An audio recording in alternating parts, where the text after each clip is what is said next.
Welcome friends, welcome to Liberty Career Academy. વિદ્યાર્થીઓ, DYSO અને deputy મામલતદારની પરીક્ષાઓ આવી ચૂકી છે અને તમે બધા આની ખૂબ સરસ રીતે તૈયારીમાં લાગી ચૂક્યા હશો. તો આજ ડીવાયએસઓ અને ડેપ્યુટી મામલતદારને આપણે ધ્યાનમાં રાખી અને ખૂબ જ આજનું આપણું આ લેક્ચર જે છે એ પેપર એનાલિસિસનું થવાનું છે. વિદ્યાર્થીઓ, તમે જાણતા જ હશો કે કોઈ પણ પરીક્ષાની અંદર સૌથી વધારે મહત્વનું એ થઈ પડે છે કે વિદ્યાર્થીએ અગાઉની પરીક્ષાના પેપરો સોલ્વ કર્યા છે કે નથી કર્યા. કેમ? કેમ કે આપણને એ તો ખબર હોવી જોઈએ ને કે પ્રશ્નો પૂછાય છે શામાંથી. તો એટલા જ માટે અમે તમારી સમક્ષ અલગ અલગ વિષયોના અગાઉના છેલ્લા 2018, 2019 અને 2021માં જીપીએસસી દ્વારા જે પરીક્ષાઓ લેવાય છે એ પરીક્ષાઓના અમે પૂર્વ પેપરોનો તમારી સામે એક અભ્યાસ રજૂ કરી રહ્યા છીએ. તો વિદ્યાર્થીઓ, તમે અહીંયા જાણો છો કે પરીક્ષાની અંદર કેવા કેવા પ્રકારના પ્રશ્નો પૂછાઈ શકે છે અને કેવા પૂછાઈ ચૂક્યા છે. ઘણી વખત એવું બને છે કે જો વિદ્યાર્થીને પૂરતા સિલેબસની ખબર ના હોય તો થશે એવું કે એ એટલી બધી તૈયારી કરી નાખશે કે જે બિનજરૂરી છે. કેમ કે સરકારે આપણને કીધું શું છે, જીપીએસસી બોર્ડ આપણને શું કરી છે અને આપણે કરી શું રહ્યા છે એ વધારે મહત્વનું છે. તો આપણે પહેલા શરૂઆતની અંદર એ જોઈશું કે આમાં કયા કયા ટોપિક જે છે એ સરકારે કયા છે અને આપણે એ પણ જોઈશું કે છેલ્લા 2018, 19 અને 21 ની અંદર કયા કયા ટોપિકમાંથી કેટલા ક્વેશ્ચન પૂછાયા છે. તો સૌથી પહેલા તમે અહીંયા જોઈ શકો છો, આ આપણા ગવર્મેન્ટે જે સિલેબસ આપ્યો છે એ સિલેબસ છે. જીપીએસસી બોર્ડ દ્વારા કયા કયા ટોપિક આપણને તૈયાર કરવા માટે આપ્યા છે તમે એક વખત એની પર નજર મારો. સૌથી જો અહીંયા એક ટોપિક લખ્યો છે, અહીંયા લખ્યું છે બંધારણનો ઉદ્ભવ અને વિકાસ. આ બંધારણનો ઉદ્ભવ અને વિકાસ તમે જીપીએસસી ના સિલેબસની અંદર જોજો. આ એક ટોપિક છે. હવે અહીંયા વિદ્યાર્થીઓ એ યાદ રાખવાનું છે, અહીંયા સમગ્ર ઇતિહાસ નથી, અહીંયા સમગ્ર ઇતિહાસ નથી કરવાનો, પણ અહીંયા આપણે માત્ર આ ઇતિહાસને બે ભાગમાં ડિવાઈડ કરેલો છે. એક ભાગ જે છે જેને આપણે કહીશું કંપનીનું શાસન અને એક ભાગ જે છે જેને આપણે કહીશું બ્રિટિશ તાજનું શાસન.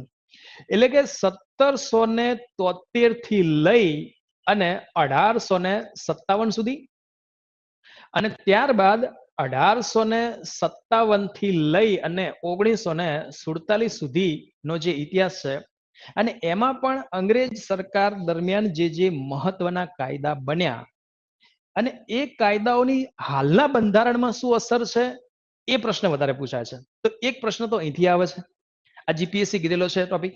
ત્યારબાદ જો એક વિષય છે આમુખ છે, એક ટોપિક આમુખ છે. આમુખ એટલે બંધારણની પ્રસ્તાવના, પ્રિએમ્બલ. ઓકે, તો આમુખમાંથી કેવા કેવા ક્વેશ્ચનો આવે છે? આમુખમાંથી ઘણા ક્વેશ્ચન આવી ચૂક્યા છે કે આમુખમાં કઈ સાલમાં સુધારો થયો, આમુખની અંદર સમાજવાદી શબ્દ છે કયા સુધારાથી એડ થયો છે. ઓકે, બિન સાંપ્રદાયિકતાનો અર્થ શું થાય છે, આમુખમાં એકમાત્ર તારીખ કઈ આવે છે, ડિઝાઇન કોણે તૈયાર કરી હતી. તો આમુખ એક ટોપિક આ છે.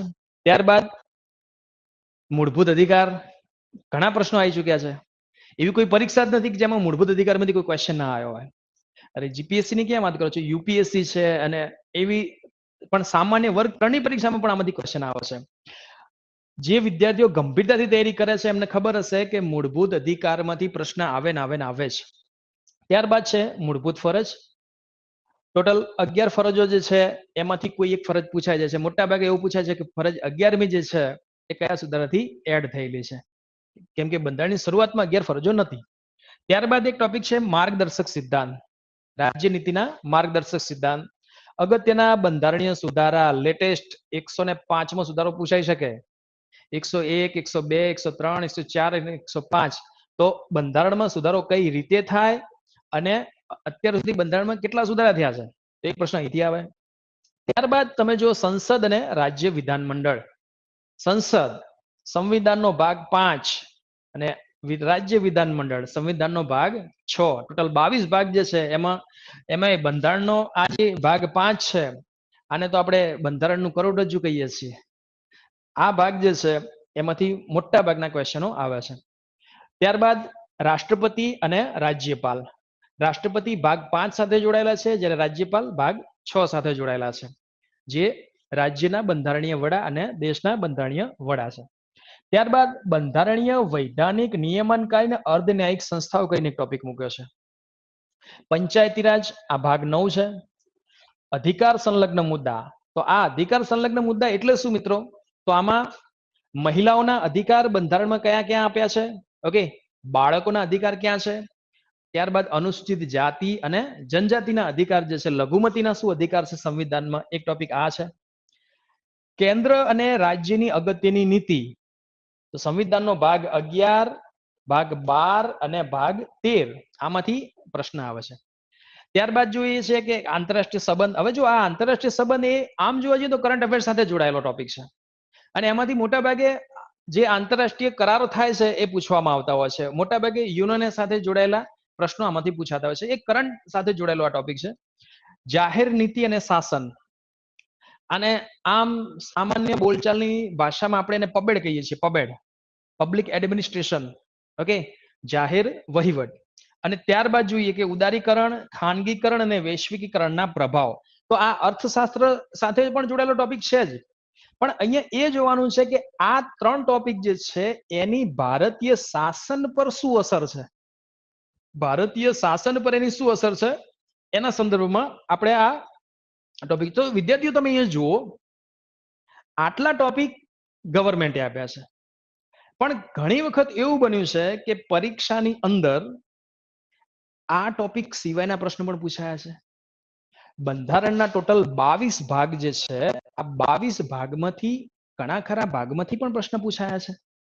તો આમાંથી તો પૂછાય જ છે, પણ આ સિવાયના પણ પ્રશ્નો પૂછાય છે, અલગ અલગ ભાગમાંથી પૂછાય છે. કયા ભાગમાંથી પ્રશ્નો પૂછાય છે? તમે અહીંયા એક સામાન્ય રીતે એક માળખું જુઓ. જો આપણે 2018 ની વાત કરીએ તો 2018માં બંધારણમાંથી કુલ 17 પ્રશ્નો પૂછાયા છે, જેની આગળ જતા સંખ્યા વધી અને 2019માં 28 પ્રશ્નો થયા. અને રિસન્ટલી આપણે જો ગયા વર્ષની જ વાત કરવા જઈએ તો છેલ્લે ડીવાયએસઓ મામલતદારની અંદર 27 પ્રશ્નો આમાં પૂછાઈ ચૂક્યા છે. મતલબ આ વિષય આપણને પાસ પણ કરાવી શકે, આ વિષય આપણને ફેલ પણ કરાવી શકે. અને નવાઈની વાત એ છે કે આપણા આ વિષયની અંદર જે મોટા ભાગના પ્રશ્ન પૂછાય છે એ કથન અને વિધાન વાળા પૂછાય છે, જેમાં 4 ઓપ્શન આપ્યા છે, એમાં એ અને બી સામે તો આપણે જોતા જ નથી. પ્રોબ્લેમ સી અને ડી માં જ થાય છે, કાં તો 2 વાક્ય સાચા છે કાં તો 2 વાક્ય ખોટા છે. આમ તમે જુઓ કે પ્રશ્નોની સંખ્યા વધી છે. 2020 નું અહીંયા એનાલિસિસ નથી મૂક્યું કેમ કે એમાં કોઈ પરીક્ષા ખાસ લેવાઈ નથી. ઓકે, હવે અહીંયા જુઓ તમે કેટલા ટોપિકમાંથી કેટલા ક્વેશ્ચન પૂછાયા છે. અહીંયા જે આપણે ટોપિકો જોયા છે એમાંથી તમે જુઓ 2018 ની જો આપણે વાત કરવા જઈએ તો આ ઇતિહાસમાંથી એક ક્વેશ્ચન છે. 2019માં એમાંથી 2 ક્વેશ્ચન છે. 2021 ની અંદર આમાંથી પણ 2 ક્વેશ્ચન છે. મૂળભૂત હક, તો જો એક પ્રશ્ન 2018માં હતો, 2019માં એક પ્રશ્ન હતો અને 2021માં એમાંથી 22 પ્રશ્ન પૂછાયા. એવી જ રીતે રાષ્ટ્રપતિની અંદર 2018માં 3 પ્રશ્ન છે અને 2019 અને 21માં ટોટલ 2 પ્રશ્નો પૂછાયા છે. મતલબ પ્રશ્ન તો પૂછાયા છે જે સિલેબસમાં ગવર્મેન્ટે કીધું છે એમાંથી. એવી રીતે કટોકટીમાંથી તમે જુઓ, હવે આ કટોકટી સિલેબસમાં નથી વિદ્યાર્થીઓ, કટોકટી ટોપિક સિલેબસમાં છે જ નહીં, પણ છતાંય પ્રશ્ન પૂછી નાખ્યો છે. ત્રણેય પરીક્ષામાં પૂછાય, 2018માં, 2019માં, 2021માં પૂછાયા છે. ઓકે, આ સંવિધાનનો ભાગ 18 છે, બહુ નાનો ભાગ છે, પણ દરેક પરીક્ષામાં આમાંથી ક્વેશ્ચન આવે છે. હવે મેં તમને શરૂઆતમાં જ કહી દીધું કે જરૂરી નથી કે સિલેબસ સાથે જ આપણે જોડાયેલું રહેવું. સિલેબસ સિવાય પણ બંધારણમાં કેટલાક ટોપિકો છે. અહીંયા જુઓ, વૈધાનિક સંસ્થાઓ, કેટલીક સંસ્થાઓ એવી છે કે જે બંધારણીય છે, કેટલીક જે એવી સંસ્થાઓ છે કે સંવિધાન સિવાયની કેટલીક કાયદાથી બનેલી સંસ્થા છે, કેટલીક ઠરાવના માધ્યમથી બનાવેલી સંસ્થાઓ છે. તો એમાંથી એક ક્વેશ્ચન છે. ઓકે, 2018માં એક ક્વેશ્ચન, 2019માં 2 ક્વેશ્ચન અને 2021માં એક ક્વેશ્ચન પૂછાયેલો છે. એવી જ રીતે પંચાયતી રાજ સિલેબસમાં આપેલો ટોપિક છે. 2018માં આમાંથી 3 ક્વેશ્ચન છે, 2019માં 3 ક્વેશ્ચન છે અને 2021માં 2 ક્વેશ્ચન છે. શાસન ઉપર ઉદારીકરણની અસર, મેં તમને પહેલા જ કીધું કે આ ટોપિક જે છે એ અર્થશાસ્ત્ર સાથે જોડાયેલો છે, પણ બંધારણમાં પણ આનો ઉલ્લેખ આવે છે. તો આમાંથી 2018માં એક ક્વેશ્ચન આમાંથી પૂછાયેલો છે. એવી જ રીતે સૌથી મહત્વનો ભાગ, ભાગ 5, બંધારણનો ભાગ 5, અહીંયા જો એની સંખ્યા જુઓ કેટલી છે, તો સંસદમાંથી ક્વેશ્ચન જે પૂછાયા છે એ 6 ક્વેશ્ચન પૂછાયા છે. 2018 ની અંદર આગળ જતા સંખ્યા વધી 10 થયા છે. 2021 માં 11 ક્વેશ્ચન માત્ર આ ટોપિક માંથી જ આવ્યા છે.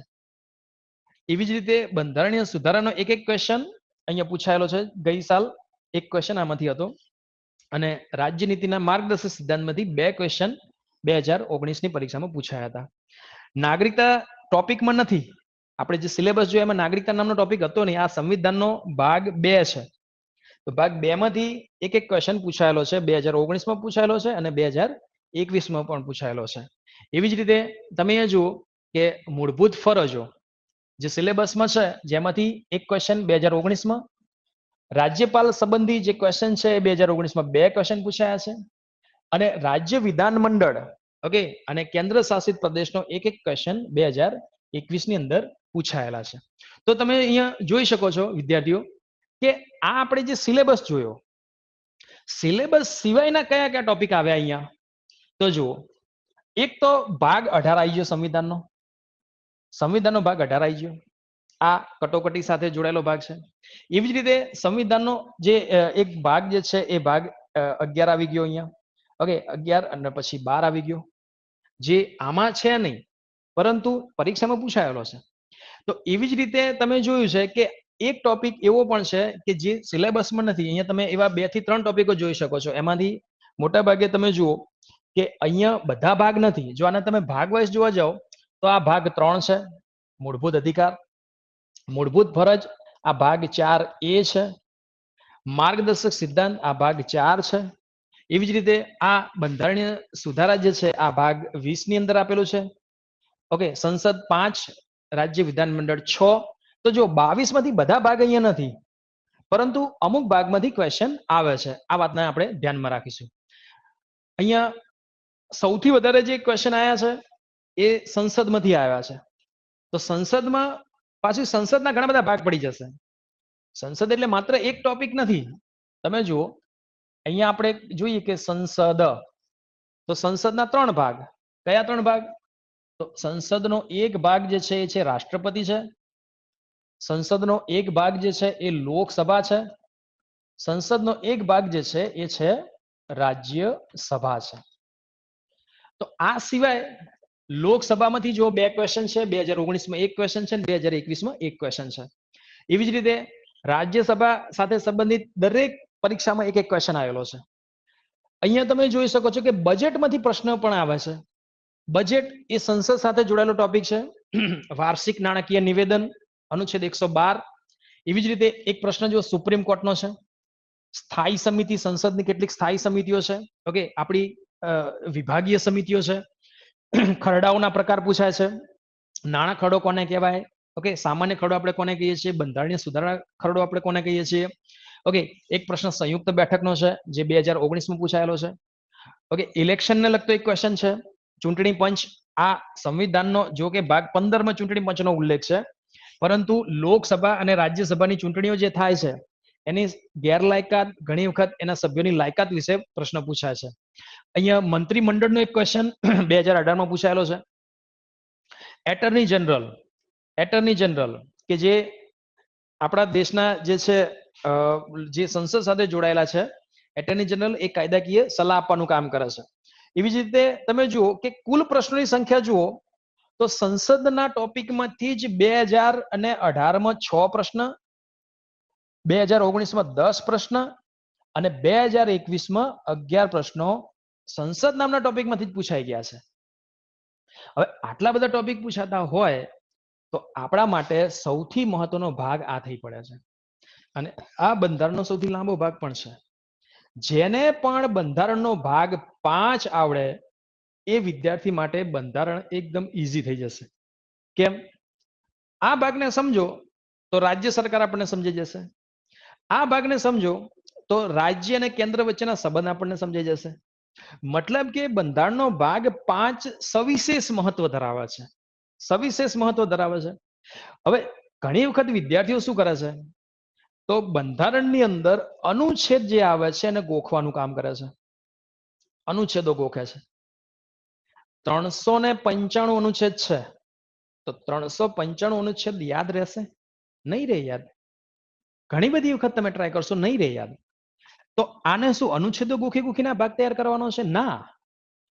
ઘણી વખત વિદ્યાર્થીઓ શું કરે છે કે માત્ર અનુચ્છેદની અંદર શું આવે છે એને ધ્યાનમાં રાખ્યું છે, અનુચ્છેદ નહીં યાદ રાખ્યા.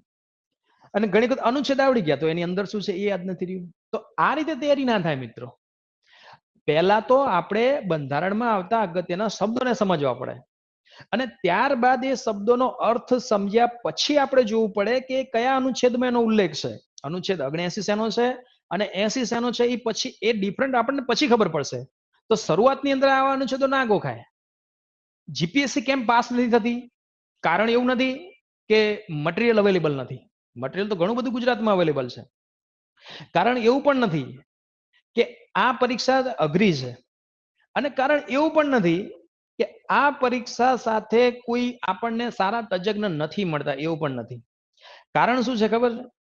માત્ર વ્યવસ્થિત મટીરિયલ, વ્યવસ્થિત ફેકલ્ટી અને વ્યવસ્થિત આનો જે સિલેબસ સમજાઈ શકે એવી વસ્તુઓનો આપણી પાસે અભાવ હોય ત્યારે પરીક્ષાઓ આપણા માટે અઘરી થઈ પડતી હોય છે. એટલે એટલા જ માટે અમે આપણી લિબર્ટી કરિયર એકેડેમીની અંદર ખૂબ જ અનુભવી ફેકલ્ટી, ઓકે, એકદમ અદ્યતન આધુનિક ઇન્ફ્રાસ્ટ્રક્ચર, ઓકે, અહીંયા આપણે તમે જુઓ છો કે એકદમ અહીંયાના જે લેક્ચર છે હમણાં એ ડિફિકલ્ટી લેક્ચર્સ, અહીંયા અલગ અલગ પ્રકારના અમે ટેસ્ટ લઈએ છીએ. દાખલા તરીકે વિષયવાર test, okay, regular unit test, current અફેર્સના ટેસ્ટ અને ઓલ ગુજરાત મોક ટેસ્ટ. આનાથી જ ખબર પડશે કે ગુજરાતમાં મારો ક્રમ કયો છે. આપણે 5 વિદ્યાર્થી 10 વિદ્યાર્થી વચ્ચે ટેસ્ટ આપીએ અને એમાં નંબર આવી જાય તો વાત ગૌણ છે. જ્યારે આખા ગુજરાતની અંદર 10,000 વિદ્યાર્થીઓ, 15,000 વિદ્યાર્થીઓ, 20,000 વિદ્યાર્થીઓની વચ્ચે જ્યારે આપણે ટેસ્ટ આપીએ અને એમાં આપણો ક્રમ નીકળે ત્યારે આપણને ખબર પડે કે આપણે કેટલા લેવલ સુધી તૈયારી કરી છે અને કેટલી બાકી છે. તો અમે અહીંયા એક નવી ઓફલાઈન બેચ અને લાઈવ ઓનલાઈન બેચ આપણે સ્ટાર્ટ કરી ચૂક્યા છે. તો જે વિદ્યાર્થીએ એડમિશન લેવાનું હોય એ સત્વરે ખૂબ ઝડપી એડમિશન લઈ લે. કેમ કે બહુ જ નજીકના ભવિષ્યમાં જીપીએસસી આવી રહી છે. તો જીપીએસસી માટે સમય પણ આપણી પાસે થોડો ઓછો છે. તો બેટર છે કે વિદ્યાર્થીઓ આમાં જલ્દી જોડાઈ જાય અને આગળ આપણે આ સિલેબસને બહુ ટૂંક સમયની અંદર અને ખૂબ જ ક્વોલિટી સાથે આપણે એને તૈયાર કરી શકીએ. તો આપણે આગળ વધીએ અને હવે આજના લેક્ચરની અંદર આપણે 2021નું જે પેપર લેવાયું હતું ડીવાયએસઓ અને ડેપ્યુટી મામલતદાર ની અંદર કેવા પોલિટીમાંથી કેવા ક્વેશ્ચન આવ્યા છે એ ક્વેશ્ચનનું થોડું એનાલિસિસ કરીએ, જેથી આપણને એની ક્વોલિટી અને પ્લસ જે વિષયવાર જે પ્રશ્નો પૂછાયા છે, જે ટોપિક વાઇઝ કેટલા ક્વેશ્ચન પૂછ્યા છે એની પણ આપણને માર્ગદર્શન મળે. તો તમે જો આ 2021નું જે ડીવાયએસઓ ડેપ્યુટી મામલતદારનું જે પેપર હતું આ એમાંનો એક ક્વેશ્ચન છે. અહીંયા ક્વેશ્ચન જો વિદ્યાર્થીઓ શું કહેવા માંગે છે કે નીચેના પૈકી કયા વર્ષના સનદી ધારા હેઠળ ગવર્નર જનરલનો હોદ્દો governor general of Bengal in council થી બદલીને governor general of India in council કરવામાં આવ્યો છે? એક ક્વેશ્ચન આ પૂછાયો છે. હવે આ પ્રશ્ન કયા ટોપિકમાંથી છે? તો મેં તમને શરૂઆતમાં જ કહી દીધું કે બંધારણનો જે ઇતિહાસ છે, આ ઇતિહાસને આપણે 2 ભાગ પાડ્યા. એમાંથી આ જે પ્રશ્ન જે પૂછાયો છે અહીંયા સાલ ઉપરથી આપણને ખબર પડી જશે. આ સાલ ઉપરથી ખબર પડી જશે કે આ પ્રશ્ન જે છે કંપનીના શાસનનો છે.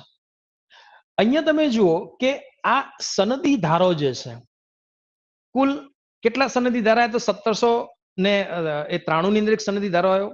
એક સનદી ધારો જે આવ્યો છે એ 1833 માં આવ્યો છે, 1813 માં આવ્યો છે, ઓકે, અને 1853 ની અંદર એક ચાર્ટર્ડ એક્ટ આવેલો છે. સનદી ધારાને આપણે અંગ્રેજીમાં ચાર્ટર્ડ એક્ટ કહીએ છીએ. તો એમાંથી જે આ 1833 ની અંદર જે અધિનિયમ પાસ થયો હતો, સનદી ધારો ચાર્ટર્ડ એક્ટ પાસ થયો હતો, આ અધિનિયમથી શું થયું હતું? તો જે ગવર્નર જનરલ ઓફ બંગાળનો જે હોદ્દો હતો એને બદલીને શું કહી નાખ્યું? ગવર્નર જનરલ ઓફ ઇન્ડિયા કરી નાખ્યું. અને આપણા મતલબ કે ભારતના ગવર્નર જનરલ ઓફ ઇન્ડિયા તરીકે કોણ આવ્યું? તો કે ભાઈ લોર્ડ વિલિયમ બેન્ટિંગ આવ્યો છે. લોર્ડ વિલિયમ બેન્ટિંગ આવ્યો છે. જ્યારે એક કાયદો જે છે 1773 માં બન્યો હતો અને એનાથી એક પદ આવ્યું હતું કે જેને ગવર્નર જનરલ ઓફ બંગાળ કહેવામાં આવતા હતા. સમજ્યા? આ રીતે વોરન હેસ્ટિંગ્સ જે છે એ બંગાળના જે છે પ્રથમ ગવર્નર જનરલ બનેલા. તો એક ક્વેશ્ચન આ આવ્યો, આ સિલેબસમાંથી આવેલો ક્વેશ્ચન છે, જે જીપીએસસી કીધું એનો પ્રશ્ન છે. અહીંયા નેક્સ્ટ ક્વેશ્ચન જોઈએ. અહીંયા એક જો પ્રશ્ન છે કે આયોજન પંચના સ્થાને ભારત સરકારના ખાલી જગ્યા એક ઠરાવ સ્વરૂપે જાહેરનામું બહાર પાડી નીતિ આયોગની રચના થઈ. આ કરંટ અફેર સાથે જોડાયેલો પણ ક્વેશ્ચન છે. નીતિ આયોગ, આ આયોગ જે છે આ પહેલા એક આયોગ હતો, એનું નામ શું હતું? આયોજન પંચ. એને આપણે યોજના આયોગ પણ કહીએ છીએ. યોજના આયોગ બન્યું હતું 1950 ની અંદર, અને યોજના આયોગની સાથે સાથે એક બીજી સંસ્થા બનેલી, એનું નામ હતું રાષ્ટ્રીય વિકાસ પરિષદ, જે 1952 માં બનેલી.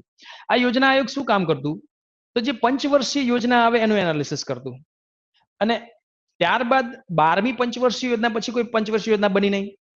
અને આયોજન પંચ જે છે એની કેટલીક ખામીઓ હતી. અલગ અલગ રાજ્ય સરકારે આયોજન પંચની ખામીઓને અગાઉથી ઘણી કમિશનના માધ્યમથી, રિપોર્ટના માધ્યમથી જણાયેલી. તો 2015ની 1 જાન્યુઆરીથી આ આયોગ અસ્તિત્વમાં આવ્યો, નીતિ આયોગ.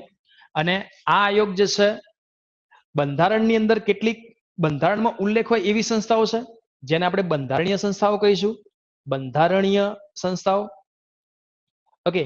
કેટલીક જે છે કે જે નોન કોન્સ્ટિટ્યુશનલ બોડીઝ છે કે જેનો સંવિધાનમાં ઉલ્લેખ નથી.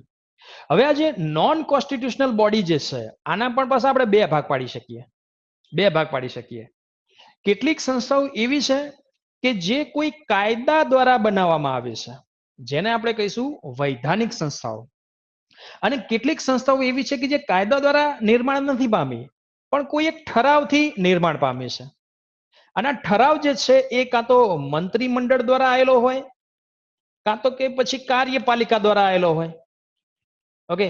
તો આવી સંસ્થાઓ જે છે આને આપણે વૈધાનિક સંસ્થાઓ નથી કહેતા. ઓકે. આ સંસ્થાઓ જે છે કાં તો મંત્રીમંડળના ઠરાવથી, કાં તો કાર્યપાલિકાના ઠરાવથી આવી હોય.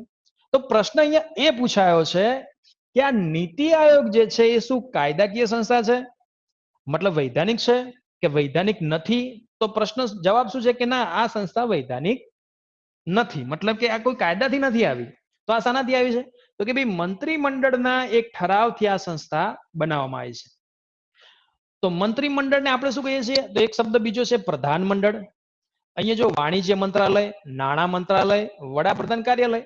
મોટા ભાગના વિદ્યાર્થીઓએ આ પ્રશ્નના જવાબમાં વડાપ્રધાન કાર્યાલય ટીક માર્યું છે, પીએમઓ ઓફિસ, જે રોંગ આન્સર છે, ખોટો જવાબ છે. કેમ કે આ કાર્યાલય જે છે એનું કામ કોઈ સંસ્થાઓ બનાવવાનું નથી. કોણ બનાવે છે? પ્રધાનમંડળ બનાવે છે. તો અહીંયા ફક્ત ફોકસ તમે પ્રધાનમંડળ તરફ કરો. આ સચિવાલય તો શબ્દ તમને ભ્રમિત કરવા માટે મૂકેલો છે. સમજ્યા? તો આનો જવાબ શું આવશે? રાઈટ જવાબ એ જવાબ આવશે કે ભાઈ પ્રધાનમંડળ, મતલબ કે જે મંત્રીમંડળ જે છે એના ઠરાવથી નીતિ આયોગ જે છે એ અસ્તિત્વમાં આવેલો છે. ત્યારબાદનો ક્વેશ્ચન જોઈએ. અહીંયા જો બીજો પ્રશ્ન છે કે હિન્દ સરકારનો ધારો 1935, આપણે ત્યાં જ્યારે મહારાણીનું શાસન અસ્તિત્વમાં આવ્યું 1858 થી 1857 વિપ્લવ બાદ, તો કેટલાક ભારત શાસન અધિનિયમ પણ બન્યા છે. આ એમાંનો એક કાયદો છે જે 1935માં આવેલો છે. આમાંથી એક બીજો પ્રશ્ન પણ પૂછાઈ શકે છે કે ભારતના સંવિધાનમાં સૌથી વધારે કયા કાયદાની અસર છે? તો આ હિન્દ સરકારનો ધારો 1935 જે છે એની અસર છે. સમજ્યા? તો આમાંથી કેટલાક વિધાનો મૂક્યા છે. અહીંયા જુઓ કે આ ધારા એ પ્રાંતોમાં દ્વિમુખી રાજ્ય પદ્ધતિ નાબૂદ કરી અને પ્રાંતીય સ્વાયત્તતા દાખલ કરી. આ ધારાએ રાજ્યપાલને પ્રાંતીય ધારાસભાને જવાબદાર મંત્રીઓની સલાહ અનુસાર કાર્ય કરવાનું પણ ઠેરવ્યું. આ ધારાએ તમામ 11 પ્રાંતોમાં દ્વિગૃહી પ્રથા દાખલ કરી. જો આ વાક્ય સાચું છે, ત્રીજા નંબરનું. આ ધારાએ તમામ 11 પ્રાંતોમાં દ્વિગૃહી પ્રથા દાખલ કરી. આ વાક્ય સાચું છે, પણ આ જે 11 નો આંકડો જે મૂક્યો ને, આ આંકડો ખોટો છે. 11 નહીં મિત્રો, કેટલી? 6 પ્રાંતોમાં દ્વિગૃહી પ્રથા દાખલ થઈ. હવે દ્વિગૃહી પ્રથા એટલે શું એ હું તમને ક્લાસમાં સમજાવીશ. દ્વિગૃહી પ્રથા એટલે શું એ હું તમને ક્લાસમાં સમજાવીશ. આ ધારાની અંદર શું મહત્વની બીજી વ્યવસ્થા હતી એ પણ હું તમને ક્લાસમાં સમજાવીશ. સાથે સાથે અનુસૂચિત જાતિ, સ્ત્રી અને કામદાર માટે અલગ મતદાર મંડળ પૂરા પાડી તેને કોમી પ્રતિનિધિત્વનો સિદ્ધાંત લાગુ કર્યો. જો કે આવો કોઈ સિદ્ધાંત અમલમાં આવ્યો નતો. તો આમાં કયા વિધાનો સાચા છે? તો એક જ વિધાન ખોટું આવે છે. કયું? ત્રીજા નંબરનું. બાકીના જે વિધાનો જે છે એને તમે જોઈ શકો છો. તો આ પણ સાચું છે, ઓકે, આ પણ સાચું છે અને આ પણ સાચું. તો આમાં જવાબ શું આવશે? તો કે 1, 2 અને 4 આ વિધાનો સાચા છે. જ્યારે વિધાન 3 જે છે એ કેવું છે? ખોટું છે. કેમ? કેમ કે 11 નહીં 6 પ્રાંતોમાં દ્વિગૃહી પ્રથા દાખલ કરેલી. ત્યારબાદનો ક્વેશ્ચન જોઈએ આપણે. તો જુઓ, અહીંયા પણ એક ક્વેશ્ચન, જો બંધારણમાં આ ટાઈપના ક્વેશ્ચન વધારે આપે છે. કયું વિધાન સાચું છે, કયું વિધાન ખોટું છે, કયા વિધાન સાથે તમે સહમત છો, અસહમત છો, એવા પ્રશ્નો અહીંયા વધારે પૂછાય છે. અહીંયા જો એક ક્વેશ્ચન છે કે નીચેના પૈકી કયું વિધાન સાચું છે અથવા સાચા છે. અહીંયા જુઓ, અનુચ્છેદ 19 હેઠળ મુક્તપણે ફરવાનો અને નિવાસ કરવાનો હક કોઈ પણ અનુસૂચિત જાતિના હિતોના રક્ષણને આધીન હોય છે. સાચી વાત છે યારી. અનુચ્છેદ 19 6 ભાગમાં ડિવાઈડ છે, જેમાં વાણી અભિવ્યક્તિ કરવી, ઓકે, ત્યારબાદ રેલી કાઢવી, મંડળ બનાવવા, ઓકે, સંગઠન બનાવો, હરવું ફરવું, વસવાટ કરવો, વ્યવસાય કરવો, જેવા અલગ અલગ 6 ભાગમાં ડિવાઈડ છે. આમાં જ અનુચ્છેદ 19 જે છે એમ કે છે કે માણસોને મુક્તપણે હરવા ફરવાનો પણ અધિકાર છે, પણ એની અમુક મર્યાદાઓ પણ છે. એ મર્યાદાઓ શું છે? તો સંવિધાનનો ભાગ 10 છે, એ સંવિધાનના ભાગ 10 હેઠળ કેટલાક વિસ્તાર આવ્યા છે, જેને આપણે અનુસૂચિત અને આદિજાતિ વિસ્તાર કહીએ છીએ. તો આ અનુસૂચિત અને આદિજાતિ વિસ્તારો જે છે એમાં હરવા ફરવાનો પ્રતિબંધ આવી શકે, સરકાર પાસે મૂકી શકે છે. તો એનો મતલબ થયો આ વાક્ય કેવું છે? તો કે આ વાક્ય સાચું છે. ત્યારબાદ જુઓ કે જે સગીર તેના વંશને લીધે ભારતનો નાગરિક હોય અને તે અન્ય કોઈ દેશનો પણ નાગરિક હોય, તો એ નાગરિકતાનો ત્યાગ ના કરે તો તે ભારતનો નાગરિક હોવાનું બંધ થશે. સાચી વાત છે. કેમ? કેમ કે ભારતની અંદર સિંગલ સિટીઝનશીપ છે, એકલ નાગરિકતા છે. પણ અહીંયા જો આપણને ભ્રમિત કરવા માટે પ્રશ્ન શું મૂકી દીધો છે? અહીંયા શબ્દ મૂકી દીધો છે સગીર. સગીર. તો આપણને એમ લાગે કે ભાઈ સગીર જે છે એ કેવી રીતે નાગરિકતા બીજા દેશની ત્યાગ કરી શકશે, હે ને? પણ આ પ્રશ્નની અંદર આ ભાગ 2 નો પ્રશ્ન છે. આમાં એક ટોપિક આપણે એડ કરવાની જરૂર છે કે સગીર જે છે એ પોતે હવે સગીર રહ્યો નથી. માની લો કે 18 વર્ષનો થઈ ગયો, તો પછી એને બીજા દેશની નાગરિકતાનો ત્યાગ કરવો પડશે. જો નહીં કરે તો શું થશે? તો ભારતીય નાગરિકતા રદ થઈ જશે. પણ આ એજ પ્રાપ્ત કરતાના 6 મહિનાની અંદર જો તે બીજા દેશની નાગરિકતાનો ત્યાગ કરી દે તો તે ભારતીય નાગરિક ગણાશે. પણ અહીંયા શું લખ્યું છે કે એ નાગરિકતાનો ત્યાગ નથી કરતો તો એની નાગરિકતા રદ થઈ જશે, ભારતીય નાગરિકતા રદ થઈ જશે. મતલબ કે આ બંને વાક્ય કેવા છે? આ બંને વાક્ય જે છે એ સાચા છે. બંને વાક્યો સાચા છે. સમજ્યા ને? આગળ વધીએ. તો એના પછી જો એક ક્વેશ્ચન આ છે, કયા વિધાનો સાચા છે? પહેલું વિધાન જુઓ, અનુચ્છેદ 14 વર્ગ માટે, અહીંયા સાટે લખ્યું છે, સોરી, વર્ગ માટે કાયદાના પ્રાવધાનનો નિષેધ કરે છે. તે કાયદા દ્વારા વ્યક્તિ, વસ્તુ અને વ્યવહારોનું વ્યાજબી વર્ગીકરણને પરવાનગી આપે છે. હવે આ અનુચ્છેદ 14 જે છે એનું નામ છે કાયદા સમક્ષ સમાનતા અને કાયદાનું સમાન રક્ષણ. તો એ અનુચ્છેદ 14 આ ભાગ 3 માં આવે છે.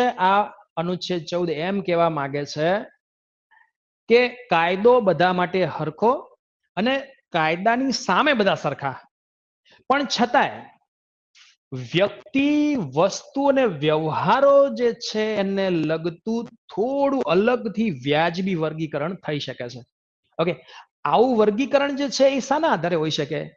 તો આવું વર્ગીકરણ કદાચ કુદરતી સંપત્તિને લઈને હોઈ શકે, આવું વર્ગીકરણ કદાચ રિઝર્વેશનને લઈને હોઈ શકે, આવું વર્ગીકરણ જે છે એ કોઈ ચોક્કસ વસ્તુને લઈને હોઈ શકે. દાખલા તરીકે શણનો વેપાર માત્ર બિહાર જ કરો, કોઈ બીજા રાજ્ય ના કરો તો હોઈ શકે. તો આમાં વ્યાજબી વર્ગીકરણનો સમાવેશ છે? તો યસ છે. બીજું, અનુચ્છેદ 39 ને તે અનુચ્છેદ 14 નો ભંગ કરે છે તે આધારે પડકારી શકાય નહીં. સાચી વાત છે. હવે અનુચ્છેદ 39 શાનો છે? તો આ તો અનુચ્છેદ 39 ભાગ 4 નો પ્રશ્ન છે.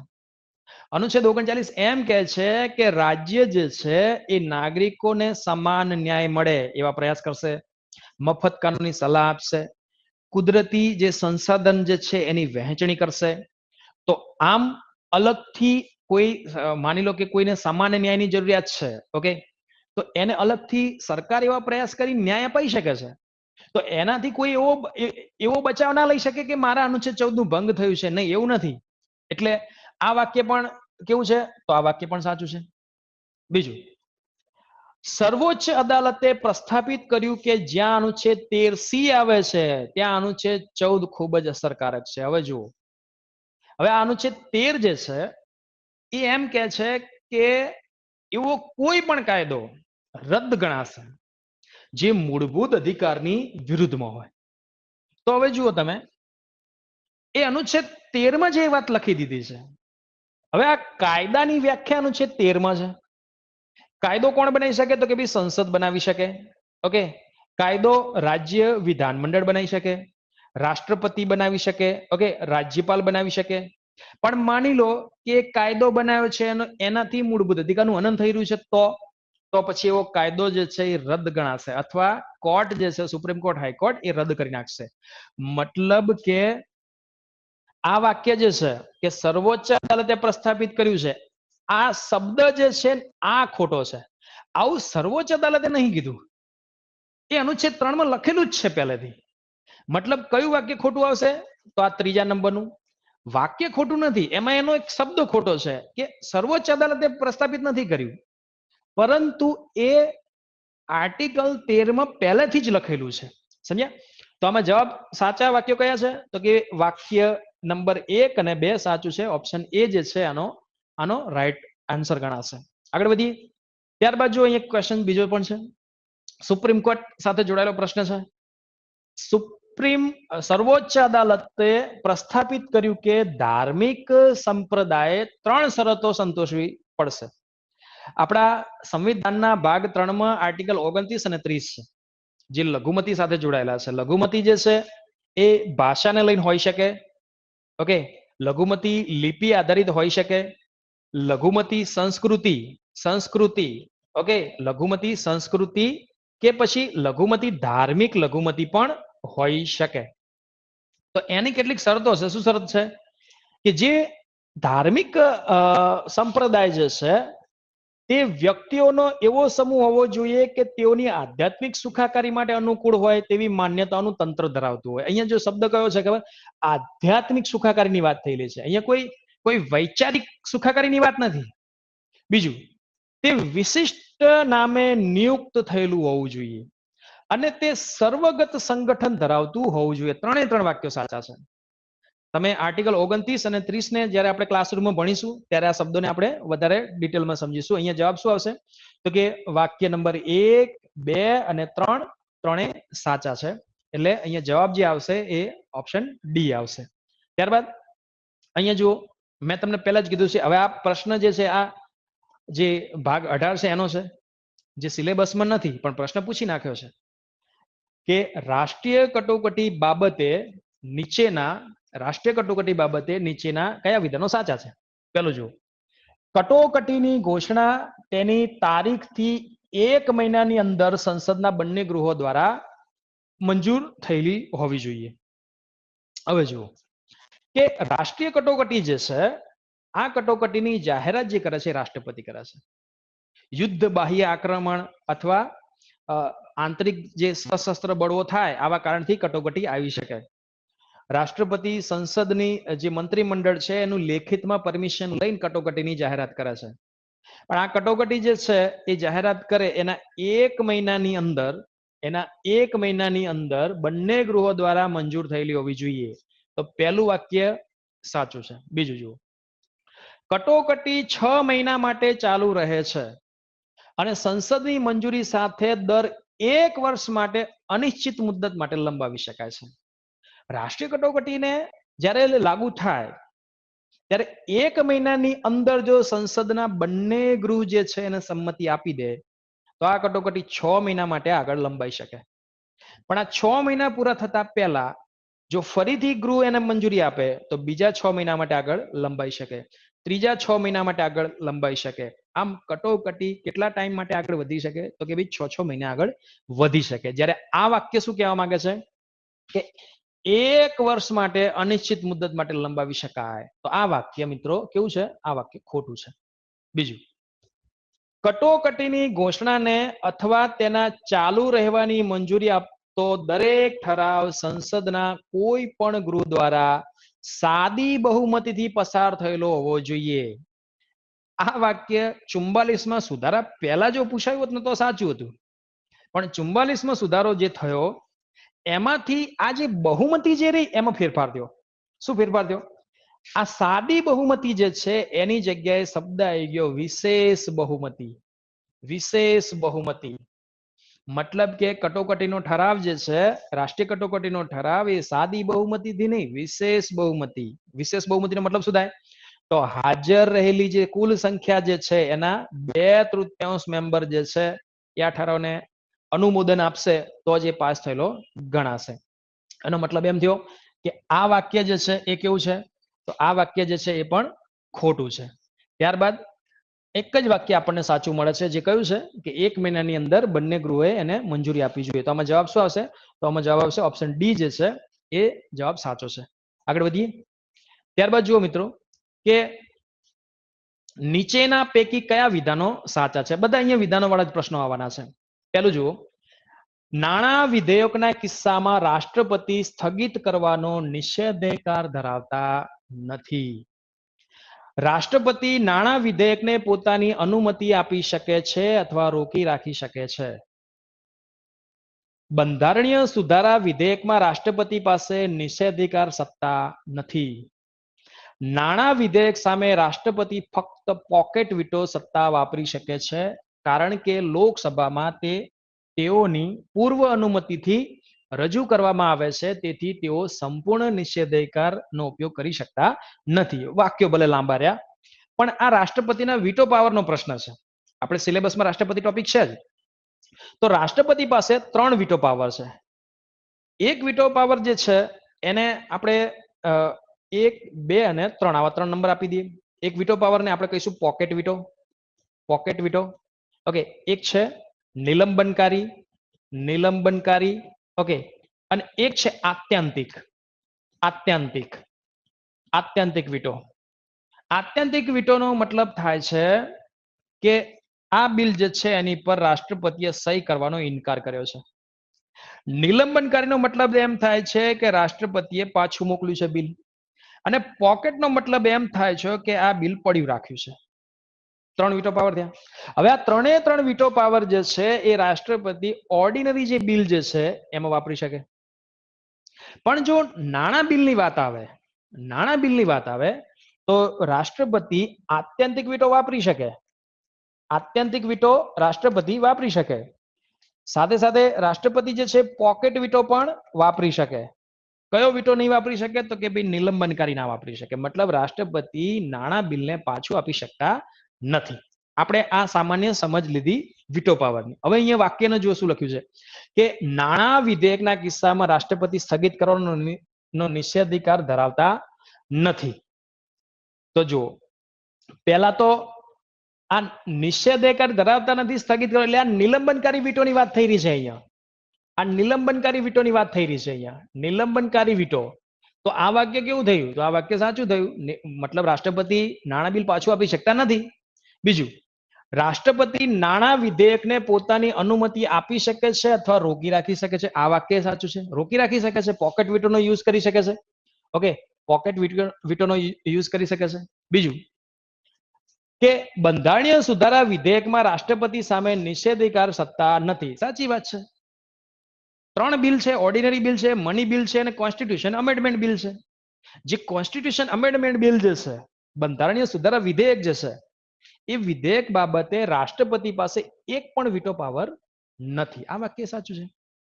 છેલ્લે જુઓ કે નાણાં વિધેયક સામે રાષ્ટ્રપતિ ફક્ત પોકેટ વીટો વાપરી શકે છે. બસ આટલા વાક્યથી જ આ જવાબ આવી જાય છે.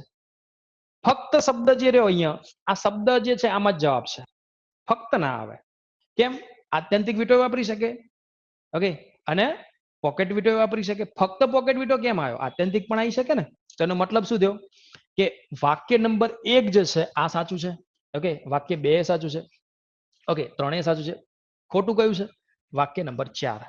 ઓકે, તો આમાં આપણે શું કરીશું, અહીંયા થોડીક મિસ્ટેક થયેલી છે, પણ આપણે એમ કહીશું કે આ વાક્ય જે છે 1, 2 અને 3 આ ત્રણેય વાક્યો સાચા છે. એટલે અહીંયા શું આવશે, 1, 2 અને 3 આ વાક્ય સાચા છે. જવાબ શું આવશે, જવાબ એ આવશે. જ્યારે આ ચોથું વાક્ય જે છે એ કેવું છે, ખોટું છે. આગળ વધીએ. ત્યારબાદ જુઓ, ભારત સરકારના વટહુકમ બાબતે નીચેના પૈકી કયું વિધાન સાચું છે. વટહુકમ આપણે એને અધ્યાદેશ પણ કહીએ છીએ. તો વટહુકમ રાષ્ટ્રપતિ પણ બહાર પાડી શકે, રાષ્ટ્રપતિ પણ બહાર પાડી શકે અને વટહુકમ રાજ્યપાલ પણ બહાર પાડી શકે. કોઈ પણ એક ગૃહ બંધ થાય એટલે રાષ્ટ્રપતિનો વટહુકમનો અધિકાર શરૂ થઈ જાય, રાજ્યપાલનો વટહુકમનો અધિકાર શરૂ થઈ જાય. હવે એ ગૃહ મોટા ભાગે લોકસભા જ હોઈ શકે, કેમ કે રાજ્યસભા કાયમી ગૃહ છે. અહીંયા જો શું લખ્યું છે કે જો સંસદ વટહુકમ ઉપર કોઈ જ કાર્યવાહી ના ધરે, રાષ્ટ્રપતિ જ્યારે પણ કોઈ વટહુકમ બહાર પાડે ત્યારે અમુક સમયની અંદર સંસદે એને પરમિશન આપવી પડે તો એ કાયદો થઈ જાય. પરંતુ જો પરમિશન સંસદ ના આપે તો આ વટહુકમ રદ થાય છે. તો અહીંયા એ પ્રશ્ન પૂછ્યો કે સંસદ વટહુકમ ઉપર કોઈ જ કાર્યવાહી હાથ ના ધરે તો સંસદના ફરીથી મળવાના 1 મહિનો સમાપ્ત થયેથી કાર્યવાહી થતો બંધ થાય છે. જો આ વાક્ય સાચું લખ્યું છે, પણ આનો જે ટાઈમ લખ્યો ને ખોટો લખ્યો છે. અહીંયા 1 મહિનો ના આવે મિત્રો, 1 મહિનો ના આવે, અહીંયા 6 અઠવાડિયા આવે. મતલબ વટહુકમને કેટલા સમયમાં સંસદે પરમિશન આપવાની છે, તો કે ભાઈ 6 અઠવાડિયાની અંદર. માની લો કે લોકસભા બંધ હોય તો લોકસભા શરૂ થાય એ તારીખથી 6 અઠવાડિયાની અંદર સંસદે વટહુકમને પરમિશન આપી દીધી હશે તો એ કન્ટિન્યુ રહે છે, આગળ વધે છે. પરંતુ જો 6 વીકની અંદર પરમિશન ના આપી અને આગળ વધારવાની તો એ કાયદો બનતો નથી, વટહુકમ રદ થાય છે. એટલે અહીંયા 1 મહિનો નહીં આવે, કેટલો ટાઈમ આવશે, 6 વીક આવશે. બીજું કે જો સંસદના બંને ગૃહો તેને ના મંજૂર કરે તો વટહુકમ નિયત સમય મર્યાદા કરતા પહેલા પણ કાર્યવાહી થતો બંધ થાય છે. સાચી વાત છે. બંને ગૃહો ના મંજૂર કરે તો વટહુકમ નિયત સમય મર્યાદા પહેલા પણ કાર્યવાહી થતો બંધ થઈ જાય છે. કેમ? કેમ કે રાષ્ટ્રપતિ વટહુકમ બહાર પાડી શકે, પણ સંસદ જે છે એને આગળ વધારવો, એને રદ કરવો એ સત્તા ધરાવે છે. એટલે આ વાક્ય કેવું છે, આ વાક્ય સાચું છે. બીજું, રાષ્ટ્રપતિ પાસે વટહુકમને તેની સમાપ્તિ પહેલા પાછું ખેંચી લેવાનો અધિકાર નથી. આ વાક્ય ખોટું છે. રાષ્ટ્રપતિ વટહુકમ બહાર પણ પાડી શકે અને વટહુકમ પાછો પણ ખેંચી શકે છે. તો અહીંયા જવાબ શું આવશે, તો જવાબ આ બીજું જે વાક્ય છે આ વાક્ય સાચું છે. એટલે અહીંયા ઓપ્શન બી જે છે એનો રાઈટ આન્સર બનશે. આગળ વધશું આપણે. અહીંયા જુઓ, ક્વેશ્ચન નંબર 108 ઉપરાષ્ટ્રપતિ બાબતે ક્વેશ્ચન પૂછાયેલો છે અને ભારતના ઉપરાષ્ટ્રપતિ બાબતે નીચેના પૈકી કયા વિધાનો સાચા છે. અહીંયા જુઓ કે તેઓ રાષ્ટ્રપતિ તરીકે વધુમાં વધુ 6 મહિના માટે કાર્ય કરી શકે. આપણા દેશમાં જેવી રીતે રાષ્ટ્રપતિ છે આવું જ એક અવેજી પદ છે, એને આપણે કહીશું ઉપરાષ્ટ્રપતિ. ઉપરાષ્ટ્રપતિ 2 પદ છે.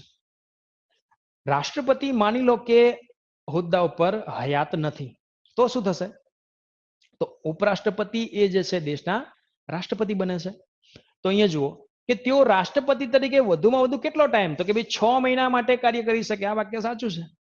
બીજું, રાષ્ટ્રપતિ તરીકે કાર્ય કરતા દરમિયાન ઉપરાષ્ટ્રપતિ રાજ્યસભાના અધ્યક્ષના પદની ફરજો બજાવતા નથી. વાત સાચી છે, નહીં બજાવતા. તો આ વાક્ય પણ સાચું છે.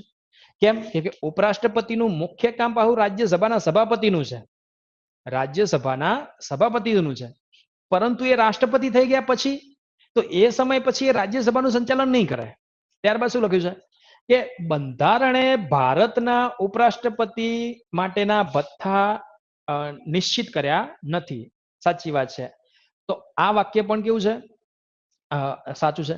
તો કે ભાઈ બંધારણે ભારતના ઉપરાષ્ટ્રપતિના કોઈ ભથ્થા કે પગાર નિશ્ચિત નથી કર્યા. કેમ નથી કર્યા?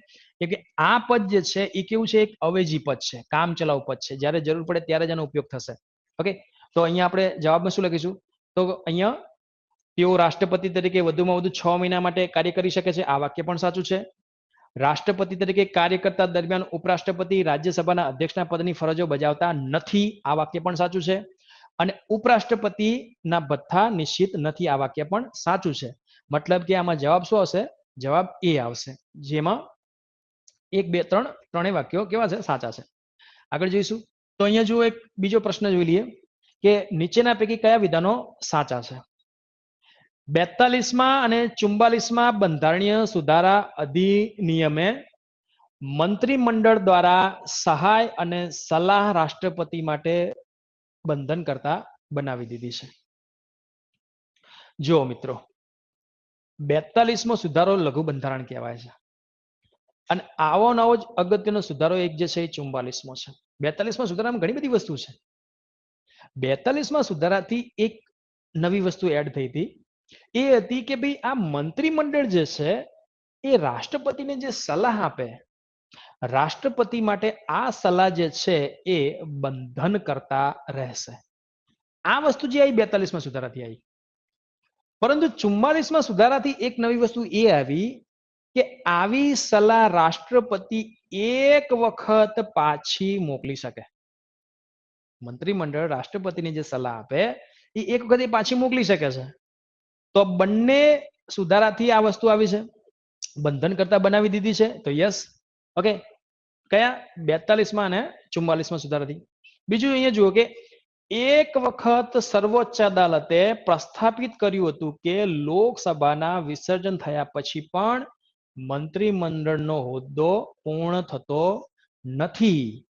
કેમ પૂર્ણ નથી થતો? કેમ કે રાષ્ટ્રપતિનું પદ સમાપ્ત નથી થતું. લોકસભાનો કાર્યકાળ પૂરો થઈ જાય તો એ તો લોકસભાનો કાર્યકાળ પૂરો થયો છે, રાષ્ટ્રપતિનો કાર્યકાળ તો ચાલુ હોય છે. તો રાષ્ટ્રપતિને સલાહ આપવા માટે એક મંત્રીમંડળ હંમેશા હયાત છે એવું માનવામાં આવે છે, એટલે આ હોદ્દો સમાપ્ત નહીં થાય. બીજું, અનુચ્છેદ 74 વૈકલ્પિક છે. તેથી રાષ્ટ્રપતિ મંત્રીમંડળની સહાય અને સલાહ વગર કારોબારી સત્તાઓ વાપરી શકે. આ વાક્ય ખોટું છે મિત્રો. કેમ?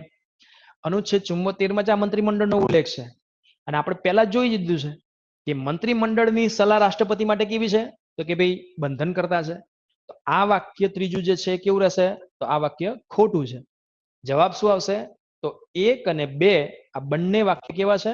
બંને વાક્યો સાચા છે. ઓપ્શન એ આનો રાઈટ આન્સર બનશે. આગળ જોઈશું બીજા પ્રશ્નો. અહીંયા જોઈશું કે સંસદને લગતો ક્વેશ્ચન છે. સંસદની સંરચના બાબતે નીચેના પૈકી કયા વિધાનો સાચા છે? હાલ રાજ્યસભા રાજ્યોનું પ્રતિનિધિત્વ કરતા 229 સભ્યો, 4 સભ્યો કેન્દ્ર શાસિત પ્રદેશમાંથી અને 12 નિયુક્ત સભ્યો ધરાવે છે. ટોટલ સભ્યો જે થશે એ 245 થશે. 245 થશે, જે વધી 250 થઈ શકે છે. આ વાક્ય સાચું છે. વાક્ય સાચું છે. 245 સભ્યો છે. લોકસભાની મહત્તમ સભ્ય સંખ્યા 550 નિશ્ચિત થયેલી છે. નહીં, 550 નહીં આવે. આ પ્રશ્ન બિન સચિવાલયમાં પૂછાઈ ગયો છે. 2019નું જે બિન સચિવાલય હતું આ એનો પ્રશ્ન છે કે લોકસભાની મહત્તમ સભ્ય સંખ્યા કેટલી? તો 552. 552. અહીંયા કેટલી લખી છે? 550 લખી છે. તો એનો મતલબ શું થયો? આ વાક્ય ખોટું છે. આ વાક્ય ખોટું છે. બીજું જુઓ, લોકસભામાં રાજ્યોનું પ્રતિનિધિત્વ કરતા 530 સભ્યો છે. યસ, 530 છે. અને કેન્દ્ર શાસિત પ્રદેશનું પ્રતિનિધિત્વ કરતા 13 સભ્યો છે. આ વાક્ય પણ સાચું છે. તો મતલબ કે 530 પ્લસ 13 એટલે 545 હાલની લોકસભાની સભ્ય સંખ્યા છે. 545 છે લોકસભામાં. વાક્ય સાચું છે. તો ખોટું વાક્ય કયું આવ્યું? ખોટું બીજું આવ્યું. તો આપણે વાક્ય નંબર 1 અને 3, વાક્ય નંબર 1 અને 3 બંને કેવા છે? સાચા છે. તો ઓપ્શન સી આનો રાઈટ આન્સર બનશે. ત્યારબાદ જુઓ, સંસદને લગતો બીજો પ્રશ્ન છે. સંસદ દ્વારા લોક પ્રતિનિધિત્વ અધિનિયમ 1951 માં મૂકવામાં આવેલી વધારાની ગેરલાયકાતો બાબતે નીચેના પૈકી કયું વિધાન સાચું છે? હવે જુઓ, બે કાયદા છે. લોક પ્રતિનિધિત્વ અધિનિયમ 1950 અને લોક પ્રતિનિધિત્વ અધિનિયમ 1951, કે જેમાં સભ્યોની લાયકાત ગેરલાયકાતની વાત થયેલી છે. આમાં એવું લખેલું છે કે નફાનું પદ ના હોવું જોઈએ. જે વ્યક્તિ લોકસભાનો રાજ્યસભાનો મેમ્બર બનવા માંગતો હોય એની પાસે નફાનું પદ ના હોવું જોઈએ. એને 2 વર્ષથી વધારે સજા ના પડેલી હોવી જોઈએ. એ વ્યક્તિ જે છે એ કોઈ ભ્રષ્ટાચારના આરોપોથી ગ્રસિત ના હોવો જોઈએ. ઓકે, એને કોઈ મોટું કૌભાંડ કર્યું હોય અને વિદેશ ભાગી ગયો હોય તો આ પણ એક ગેરલાયકાત જ છે. તો આવો વ્યક્તિ ઇવન એ વ્યક્તિ જે છે એ ભારતીય નાગરિકતા ધરાવતો હોવો જોઈએ. તો આ બધી શું થઈ ગઈ? એની લાયકાતો થઈ ગઈ. આનાથી ઓપોઝિટ વાત શું થઈ જશે? એની ગેરલાયકાત થઈ જશે. તો અહીંયા ગેરલાયકાતોનો કેટલુંક લિસ્ટ મૂક્યું છે. અહીંયા જુઓ, સંસદ સભ્ય ગેરલાયક ઠરશે જો તેઓ સરકારી સેવાઓમાંથી ભ્રષ્ટાચાર અથવા રાજ્ય તરફે કૃતજ્ઞતા માટે બરતફર કરાયા હોય. મેં તમને હાલ જ કહી દીધું કે ભ્રષ્ટાચારનો આરોપ હોય અને સરકારી સેવાઓની અંદર પણ એને કરપ્શન કર્યું છે. મોટા પાયે એને સરકારે શું કર્યો છે? બરતફર કરેલો છે. તો આવો વ્યક્તિ જે છે એ ગેરલાયકાત ધરાવે છે. આ વાક્ય સાચું છે. બીજું જુઓ, જો સંસદ સભ્ય સામાજિક ગુનાઓના ઉપદેશ અને આચરણ માટે સજા પામ્યા હોય તો એ ગેરલાયકાત છે. કારણ કે આમાં આપણું એક આપણો ફોજદારી કાયદો જે છે, ઇન્ડિયન પિનલ કોડ, આમાં કેટલાક ગુનાઓ એવા છે કે જેમાં 2 વર્ષથી વધારે સજા થાય છે. જે વોરંટ કેસ હશે એમાં 2 વર્ષથી વધારે સજા થાય છે. તો આવા ગુનાઓ સાથે જોડાયેલો હશે તો 2 વર્ષથી વધારે સજા થશે. તો આ પણ શું થઈ જાય છે? આ પણ એક ગેરલાયકાત થઈ જાય છે. ત્યારબાદ જુઓ, જો વ્યક્તિની નિવારક અટકાયત કાયદા હેઠળ અટકાયત કરવામાં આવી હોય, જો આ વાક્ય ખોટું છે. અહીંયા શું લખ્યું છે? અટકાયત કરાય છે, અટકાયત કરવામાં આવી છે. કયા કાયદા? નિવારક અટકાયત કાયદા હેઠળ. હવે આ અટકાયત કરે છે એટલે એક વ્યક્તિ કદાચ નિર્દોષ પણ હોઈ શકે. અદાલતે જજમેન્ટ આપવાનું હજુ બાકી છે. તો આટલા જ કારણથી એની ગેરલાયકાત છે એવું આપણે માની ના શકીએ. કદાચ નિર્દોષ હોઈ શકે. સમજ્યા? તો આ વાક્ય ત્રીજું કેવું છે? આ વાક્ય ખોટું છે. તો વાક્ય નંબર 1 અને વાક્ય નંબર 2 બંને વાક્યો કેવા છે? તો સાચા છે. એટલે આનો રાઈટ આન્સર કયો બનશે? ઓપ્શન બી જે છે આનો રાઈટ આન્સર બનશે. ત્યારબાદ જુઓ, રાજ્યસભા સાથે જોડાયેલો પ્રશ્ન છે કે રાજ્યસભાના ઉપાધ્યક્ષ બાબતે નીચેના પૈકી કયા વિધાનો સાચા છે? રાજ્યસભાનું જે સંચાલન કરે છે એને આપણે રાજ્યસભાના સભાપતિ કહીશું. સભાપતિ જે ઉપરાષ્ટ્રપતિ હોય છે. અને એક જે છે એ છે ઉપસભાપતિ. ઉપસભાપતિ. તો આ જો રાજ્યસભાના ઉપાધ્યક્ષ ઉપસભાપતિની વાત થયેલી છે. અહીંયા ઉપાધ્યક્ષ શબ્દ ના આવે. હકીકતમાં કયો શબ્દ આવે છે? ઉપસભાપતિ આવે છે. જો ઉપરાષ્ટ્રપતિ ગૃહની અધ્યક્ષતા કરી રહ્યા હોય તો ઉપાધ્યક્ષ અન્ય સામાન્ય સભ્યની જેમ જ રહેશે. હવે તમે જુઓ કે આ સભાપતિ જે છે એ તો ઉપરાષ્ટ્રપતિ હોય છે અને ઉપરાષ્ટ્રપતિની અલગથી ચૂંટણી થાય છે. તો ઉપસભાપતિ કોણ બને? તો જુઓ કે જ્યારે ઉપરાષ્ટ્રપતિ સભાપતિનો હોદ્દો ધારણ કરે ત્યારબાદ કેટલાક સભ્યોની એક પેનલ બનાવવામાં આવે છે. આ પેનલ સભાપતિ જ બનાવે છે. આ પેનલમાં રાજ્યસભાના જે હોય સભ્યો એ જ આ પેનલના મેમ્બર બની શકે. અને આ પેનલમાંથી જ એક વ્યક્તિ કોણ બને છે? ઉપસભાપતિ બને છે. તો એનો મતલબ એમ થયો કે આ ઉપસભાપતિ એ રાજ્યસભાનો સભ્ય તો છે જ. તો અહીંયા એમ લખ્યું છે કે જ્યારે ઉપરાષ્ટ્રપતિ ગૃહની અધ્યક્ષતા કરી રહ્યા છે એટલે કે સભાપતિ પોતાના હોદ્દા ઉપર છે તો ઉપસભાપતિ જે છે એ અન્ય સામાન્ય સભ્યની જેમ જ રહેશે કેમ કે રાજ્યસભાનો સભ્ય છે. આ વાક્ય કેવું છે? વાક્ય સાચું છે. સીધું વાક્ય છે. બીજું જુઓ કે તેઓ ગૃહની કાર્યવાહીમાં ભાગ લઈ શકશે. કોની વાત થઈ રહી છે? ઉપસભાપતિની વાત થઈ રહી છે. તો યસ, ભાગ પણ લઈ શકશે. કેમ? કેમ કે મેમ્બર છે. બીજું, પરંતુ તેઓ ગૃહ સમક્ષના કોઈ પ્રસ્તાવ પર મત આપી શકશે નહીં. આ વાક્ય ખોટું છે. કેમ? કેમ કે ઉપસભાપતિ છે, રાજ્યસભાના સભ્ય છે, સામાન્ય કાર્યવાહીમાં ભાગ લે છે અને મત પણ આપશે. પણ એ મત ક્યારે નહીં આપે? જ્યારે ઉપસભાપતિ તરીકે એ વ્યક્તિ કાર્ય કરતો હોય ત્યારે. આ લોકો પાસે 2 મત હોય છે. એક મત હોય છે જેને કહેવાશું નિર્ણાયક મત અને એક મત જે છે એને કહીશું આપણે સાધારણ મત. માની લો કે આ ઉપસભાપતિને હટાવવા છે અને એમાં ટાઈ પડી જાય છે તો આ ઉપસભાપતિ નિર્ણાયક મત ના આપી શકે. પણ હા, સાધારણ મત આપી શકે સભ્ય તરીકે. પણ માની લો કે કોઈ વિધેયક ઉપર ટાઈ પડી જાય છે અને ઉપસભાપતિ હોદ્દા ઉપર છે તો એ નિર્ણાયક મત આપી શકશે પણ સાધારણ મત નહીં આપી શકે. હવે અહીંયા ના નિર્ણાયક મતની વાત કરી છે ના સાધારણ મતની વાત કરી છે. અહીંયા માત્ર મતની વાત કરી છે. એટલે પરંતુ તેઓ ગૃહ સમક્ષના કોઈ પ્રશ્ન ઉપર મત આપી શકશે નહીં. મતલબ અહીંયા એક સભ્ય તરીકે જો એ બેઠા હોય તો એ મત આપી શકે છે, સામાન્ય મત આપી શકે છે. મતલબ આ વાક્ય ખોટું પડે છે. સામાન્ય સભ્ય તરીકે મત આપી શકે છે. એટલે અહીંયા જવાબ શું આવશે? તો કે ભાઈ વાક્ય નંબર 1 સાચું છે, વાક્ય નંબર 2 પણ સાચું છે. ઓપ્શન સી જે છે એનો રાઈટ આન્સર બનશે. ત્યારબાદ જોઈએ પ્રશ્ન નંબર 113 જો અહીંયા ડીવાયસો 2021 નો પ્રશ્ન છે, સંસદને લગતો પ્રશ્ન છે. હવે અહીંયા કેટલાક પ્રસ્તાવનો ઉલ્લેખ છે, કેટલાક પ્રસ્તાવનો ઉલ્લેખ છે. કેટલા છે? ખાનગી સભ્ય દ્વારા આવતો પ્રસ્તાવ, સરકારી પ્રસ્તાવ, વૈધાનિક અને વૈધાનિક પ્રસ્તાવ વિશે થોડીક વાત કરેલી છે. હવે આ પ્રસ્તાવ એટલે શું? પ્રસ્તાવને અંગ્રેજીમાં કહીશું મોશન, અને આનો મતલબ થાય છે એક પ્રકારની દરખાસ્ત. પ્રસ્તાવનો મતલબ શું થાય છે?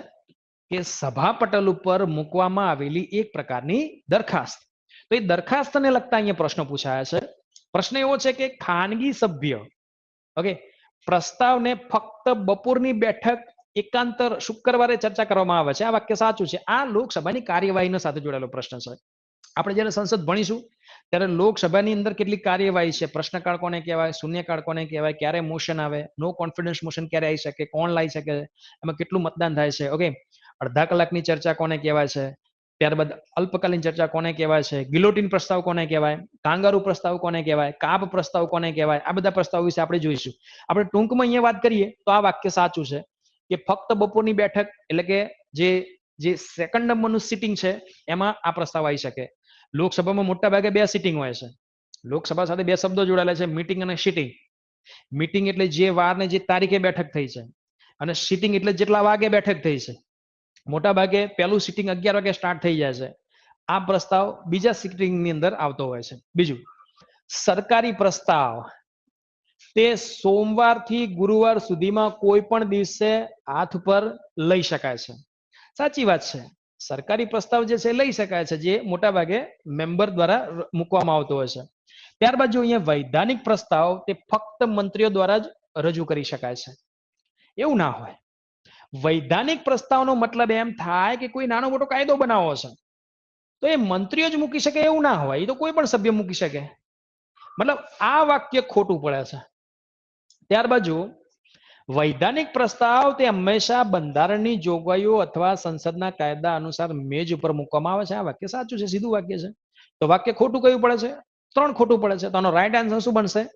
તો કે વાક્ય નંબર 1, 2 અને 4 આ વાક્યો સાચા છે. જ્યારે આ મંત્રીઓ દ્વારા જ વૈધાનિક પ્રસ્તાવ રજૂ થાય, આ વાક્ય કેવું છે? તો ખોટું છે. એના પછીનો ક્વેશ્ચન 114 જુઓ તમે. અહીંયા લખ્યું છે કે નીચેના પૈકી કયું વિધાન સાચું છે? આ પ્રશ્ન જે છે મોટા ભાગે સભ્યો સાથે જોડાયેલો છે કે ખાનગી સભ્યો એટલે કે પ્રાઇવેટ મેમ્બર જે છે એ સંસદમાં નાણાં વિધેયક રજૂ કરી શકે છે. પહેલું વાક્ય મેં તમને પહેલા જ કહી દીધું કે વિધેયકના 3 પ્રકાર છે. એમાં અહીંયા નાણાં વિધેયકની વાત થઈ રહી છે. બીજું કે રાજ્યસભા દ્વારા સાદું વિધેયક વધુમાં વધુ 6 મહિનાના સમય સુધીમાં રોકી શકાય છે.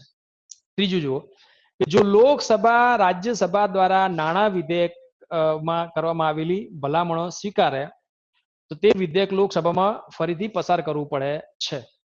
હવે અહીંયા જુઓ, પહેલું વાક્ય એમ લખ્યું છે કે ખાનગી સભ્યો પણ સંસદમાં નાણાં વિધેયક રજૂ કરી શકે છે. આ વાક્ય સાચું છે. બીજું, રાજ્યસભા દ્વારા સાદું વિધેયક વધુમાં વધુ 6 મહિનાના સમયગાળા સુધી રોકી શકે છે. આ વાક્ય સાચું છે. ત્યારબાદ જુઓ, હવે માની લો કે નાણાં વિધેયક હોય ને, આનો એક નિયમ છે. નાણાં વિધેયકનો નિયમ શું છે? નાણાં વિધેયક જે છે એનું પહેલું વોટિંગ લોકસભામાં જ થાય, ત્યારબાદ એ રાજ્યસભામાં જાય, અને રાજ્યસભાએ ચોક્કસ સમયમાં એ પરત કરવું પડે છે. હવે અહીંયા એમ કીધું છે કે જો લોકસભા રાજ્યસભા દ્વારા નાણાં વિધેયકમાં કરવામાં આવેલી ભલામણો સ્વીકારે તો તે વિધેયક લોકસભામાં ફરીથી પસાર કરવું પડે નહીં. ફરીથી પસાર કરવાની કોઈ જરૂર નથી. કેમ કે એ વિધેયક પહેલું લોકસભાએ પાસ કરીને પછી રાજ્યસભાને આપ્યું છે. મતલબ આ ત્રીજું વાક્ય કેવું છે? તો કે ખોટું છે. તો આનો રાઈટ આન્સર શું આવશે? તો 1 અને 2 આ 2 વાક્યો કેવા છે? તો સાચા છે. એના પછી જોઈએ આપણે બજેટ સાથે જોડાયેલો પ્રશ્ન છે. અહીંયા બજેટની કેટલીક પ્રક્રિયાઓ મૂકી છે. બજેટ કઈ રીતે પાસ થાય? તો બજેટ પાસ થાય એની અલગ અલગ 6 અલગ અલગ પ્રક્રિયાઓ છે. બજેટ પાસ થાય એની 6 પ્રક્રિયા છે. કઈ? તો પહેલું તો પ્રક્રિયા જે છે એ છે બજેટ રજૂ કરવું. બજેટ રજૂ કરવું. ત્યારબાદ શું થશે? તો જે પણ બજેટ રજૂ થયું છે એની પર ડિસ્કસ થશે. એની પર શું થશે? ડિસ્કસ થશે, ચર્ચા થશે. ત્યારબાદ એ જે બજેટ જે છે એની શું થશે? તો એની ચકાસણી થશે. એની શું થાય છે? એની ચકાસણી થાય છે. ત્યારબાદ શું થાય છે? તો કે ભાઈ અનુદાનની જે માંગણી જે છે એની પર મતદાન થાય છે. અનુદાનની માંગણી જે છે એની પર મતદાન થાય છે. ત્યારબાદ વિનિયોગ ખરડો પાસ થાય છે. વિનિયોગ ખરડો પાસ થાય છે અને પછી નાણાં ખરડો પાસ થાય છે. આ એની રાઈટ પ્રક્રિયા છે. પછી નાણાં ખરડો આવશે. તો આનું એક શેડ્યુલ શું છે? તો પહેલું તો રજૂઆત થાય, ચર્ચા થાય, ચકાસણી થાય, પછી મતદાન થાય, પછી પેલું વિધેયક પાસ થાય, પછી નાણાં ખરડો પાસ થાય. તો આ રીતની સિસ્ટમ અહીંયા જો ક્યાં છે? અહીંયા લખ્યું છે જો અંદાજપત્રની રજૂઆત, રાઈટ. સામાન્ય ચર્ચા એ પણ રાઈટ. સમિતિ દ્વારા ચકાસણી એ પણ રાઈટ. અનુદાનની માંગણી પર મતદાન આ પણ રાઈટ છે. વિનિયોગ વિધેયક પરનું પસાર થવું આ પણ રાઈટ છે. અને નાણાં વિધેયકનું પણ પસાર થવું. તો આ પહેલા જ ઓપ્શન એ જ જે છે એ જ આનો રાઈટ ઓપ્શન બની જશે. એટલે બીજા ઓપ્શન તો આપણે વાંચવાની કોઈ જરૂર નથી. ઓકે, તો 6 અલગ અલગ સ્ટેપ જે છે એ આ ઓપ્શન એ ની અંદર આપી દીધેલા છે. તો આ પ્રશ્નનો રાઈટ આન્સર જે છે એ ઓપ્શન એ છે. બજેટમાંથી દરેક પરીક્ષામાં એક ક્વેશ્ચન આવે છે મિત્રો. તો બજેટની પ્રક્રિયાને ખાસ ધ્યાનમાં રાખવાની છે. લેમડક સત્ર હોય કે કોઈ પણ સત્ર હોય, બજેટ જે છે એ સત્ર સાથે જોડાયેલું છે. ઘણી વખત આપણા સેશન જે છે એમાં એક સેશન છે એનો છે budget session. Budget session, monsoon session, winter session. તો એમાં બજેટ સેશન છે એનો પાછો ટાઈમ પણ ફિક્સ જ છે. જે સૌથી લાંબુ સત્ર કહેવાય ને આ બજેટ એમાં પાસ થાય છે. તો ઘણી વખત બજેટને લગતો કોઈ ના કોઈ ક્વેશ્ચન આવે જ છે. એક વખત પ્રશ્ન પૂછાયો હતો કે બજેટની અંદર શાનો ઉલ્લેખ હોય છે? કોઈ બે શબ્દો જો કહેવા હોય તો તમે કયા કહી શકો? ઓકે, તો તમે કમેન્ટ કરજો યુટ્યુબ પર. બજેટની અંદર કોઈ બે શબ્દ કાઢવા હોય, માત્ર બે શબ્દ, તો કયા બે શબ્દ કાઢી શકાય? જો તમે રીડિંગ કર્યું હશે વ્યવસ્થિત તો તમને ખબર હશે કે બે શબ્દો કયા છે અને આ પ્રશ્ન કઈ પરીક્ષાનો છે એ પણ સાથે સાથે ચેક કરી લેજો. અહીંયા જુઓ, ભારતની સર્વોચ્ચ અદાલતમાં ન્યાયાધીશ બનવા માટેની યોગ્યતા બાબતે નીચેના પૈકી કયા વિધાનો સાચા છે? અહીંયા સુપ્રીમ કોર્ટના જજ બનવાની લાયકાતની વાત થઈ રહી છે. તમે જુઓ, પહેલા કેવું હતું કે સુપ્રીમ કોર્ટનો જજ જે પણ બનવાનો હોય એની જે લાયકાતો સંવિધાનમાં આપી છે એ નક્કી હોવી જોઈએ અને રાષ્ટ્રપતિ સીધા જ એને શપથ અપાવી દેતા. પણ આપણે ત્યાં કેટલાક સેકન્ડ વન અને આવા અલગ અલગ જજીસ કેસ બન્યા અને આ જજીસ કેસથી એક નવી જ પ્રણાલી અસ્તિત્વમાં આવી જેને આપણે કોલેજિયમ કહીએ છીએ. કોલેજિયમ કહીએ છીએ અને કોલેજિયમના માધ્યમથી જજોની પસંદગી થાય છે. તો જજોની પસંદગી કરવામાં, એમાં સુપ્રીમ કોર્ટના જજની પસંદગી કરવામાં કઈ કઈ બાબતો જે છે એનું ધ્યાન રાખવામાં આવે છે બંધારણ મુજબ? તો જુઓ, વ્યક્તિ ઓછામાં ઓછા 5 વર્ષ માટે વડી અદાલતનો, હવે આ વડી અદાલત એટલે હાઈકોર્ટની વાત થઈ રહી છે, વડી અદાલતનો અથવા બે કે તેથી વધારે એવી અદાલતોનો એક પછી એક ન્યાયાધીશ હોવો જોઈએ. સાચી વાત છે. સુપ્રીમ કોર્ટનો જજ એ જ બની શકે જે પૂર્વ હાઈકોર્ટનો જજ હોય. કાં તો પછી વડી અદાલતના વકીલ અથવા બે કે તેથી વધારે એવી અદાલતોના એક પછી એક વકીલ તરીકે ઓછામાં ઓછા 10 વર્ષની એની પ્રેક્ટિસ હોવી જોઈએ. આ વાક્ય પણ સાચું છે. મોટા ભાગે હાઈકોર્ટની અંદર 10 વર્ષની વકીલાતની પ્રેક્ટિસ કરી હોય ને તો આપણે સુપ્રીમ કોર્ટના જજ બનવાની લાયકાત ધરાવે છે. બીજું, વડી અદાલતના ન્યાયાધીશને સર્વોચ્ચ અદાલતના એડહોક ન્યાયાધીશ તરીકે બેસવાની અને તે અદાલતના ન્યાયાધીશ તરીકે કાર્ય કરવા માટે નિયુક્ત કરવાની પણ જોગવાઈઓ છે. આ વાક્ય પણ સાચું છે. આ બધા આર્ટિકલ 124 પછીના આર્ટિકલોનો અહીંયા ઉલ્લેખ થયેલો છે.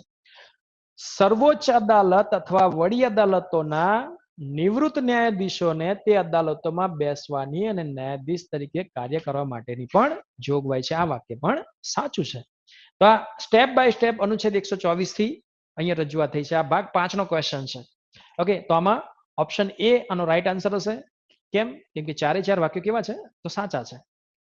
આગળ જોઈએ, લોકસભાને સાથે જોડાયેલો પ્રશ્ન છે. લોકસભાના અધ્યક્ષની સત્તાઓ અને કાર્યો બાબતે કયા વિધાનો સાચા છે? લોકસભાના અધ્યક્ષ જે છે હાલમાં આપણા જે છે ને ઓમ બિરલા, એની વાત થઈ રહી છે અહીંયા. શું વાત થઈ રહી છે કે લોકસભાના વિસર્જન થયાથી અધ્યક્ષ પોતાનો હોદ્દો ખાલી કરતા નથી અને નવી ચૂંટણી લોકસભા મળે ત્યાં સુધી ચાલુ રહેશે. યસ, લોકસભાનું વિસર્જન થઈ જાય ને, લોકસભાના 5 વર્ષ પૂરા થઈ તો સભ્યો ભલે રાજીનામું આપી દે, લોકસભાનું ભલે વિસર્જન થઈ જાય, પરંતુ અધ્યક્ષ પોતાનો હોદ્દો ખાલી નથી કરતા. બીજું, લોકસભાના અધ્યક્ષ વિરુદ્ધ અવિશ્વાસની દરખાસ્ત લાવવાના આશય માટેના પ્રસ્તાવની ઓછામાં ઓછી 10 દિવસની નોટિસ આપવી પણ ફરજિયાત છે. નોટિસ આપવી ફરજિયાત છે, પણ આ 10 દિવસની વાત નથી અહીંયા. હકીકતમાં નોટિસ 14 દિવસમાં આપવાની હોય છે. કેટલા દિવસમાં? 14 દિવસમાં આપવાની હોય છે. તો કે ભાઈ લોકસભાના અધ્યક્ષની વિરુદ્ધમાં જો એમને હટાવવા હોય તો એ નોટિસ કેટલા દાડા પૂર્વ આપવી પડે? 14 દિવસ પૂર્વ આપવી પડે, ના કે 10 દિવસ પૂરતી. મતલબ આ બીજા નંબરનું વાક્ય કેવું છે? તો કે ખોટું છે.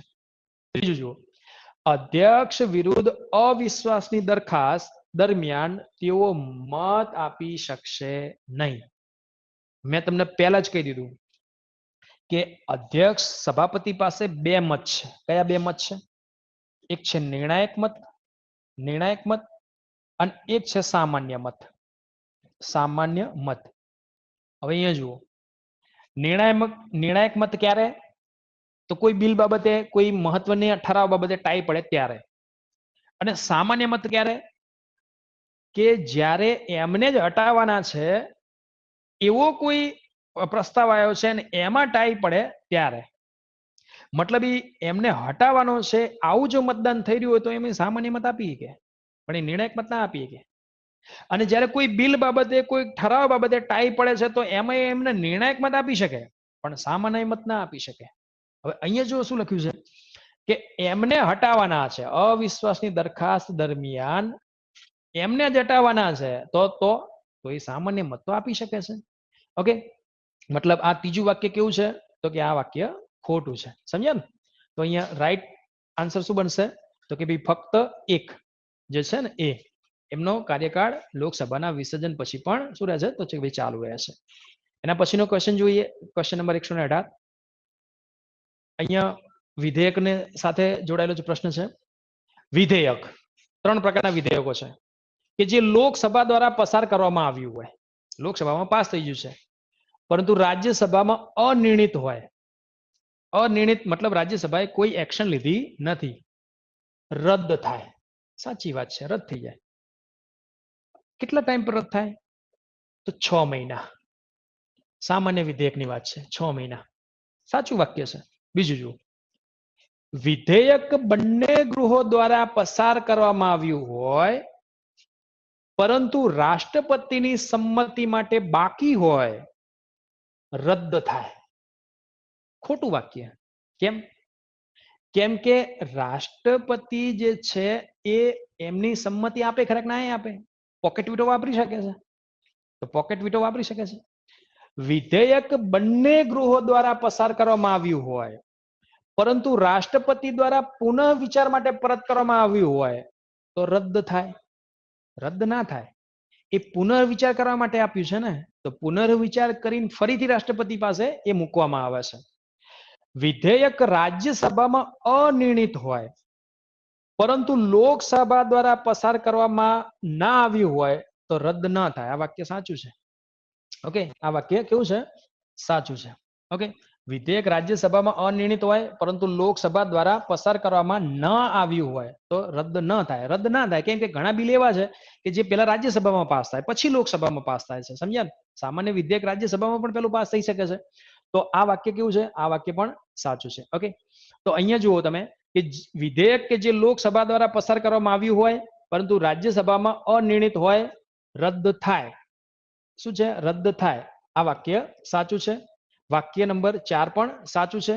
વિધેયક બંને ગૃહો દ્વારા પસાર કરવામાં આવ્યું હોય પરંતુ રાષ્ટ્રપતિની સંમતિ માટે બાકી હોય, રદ થાય. આ વાક્ય કેવું છે? ખોટું છે. બીજું, વિધેયક બંને ગૃહો દ્વારા પસાર કરવામાં આવ્યું હોય પરંતુ રાષ્ટ્રપતિ દ્વારા પુનર્વિચાર માટે પરત કરવામાં આવ્યું હોય તો રદ થાય. આ વાક્ય પણ કેવું છે? ખોટું છે. તો આનો રાઈટ આન્સર શું આવશે?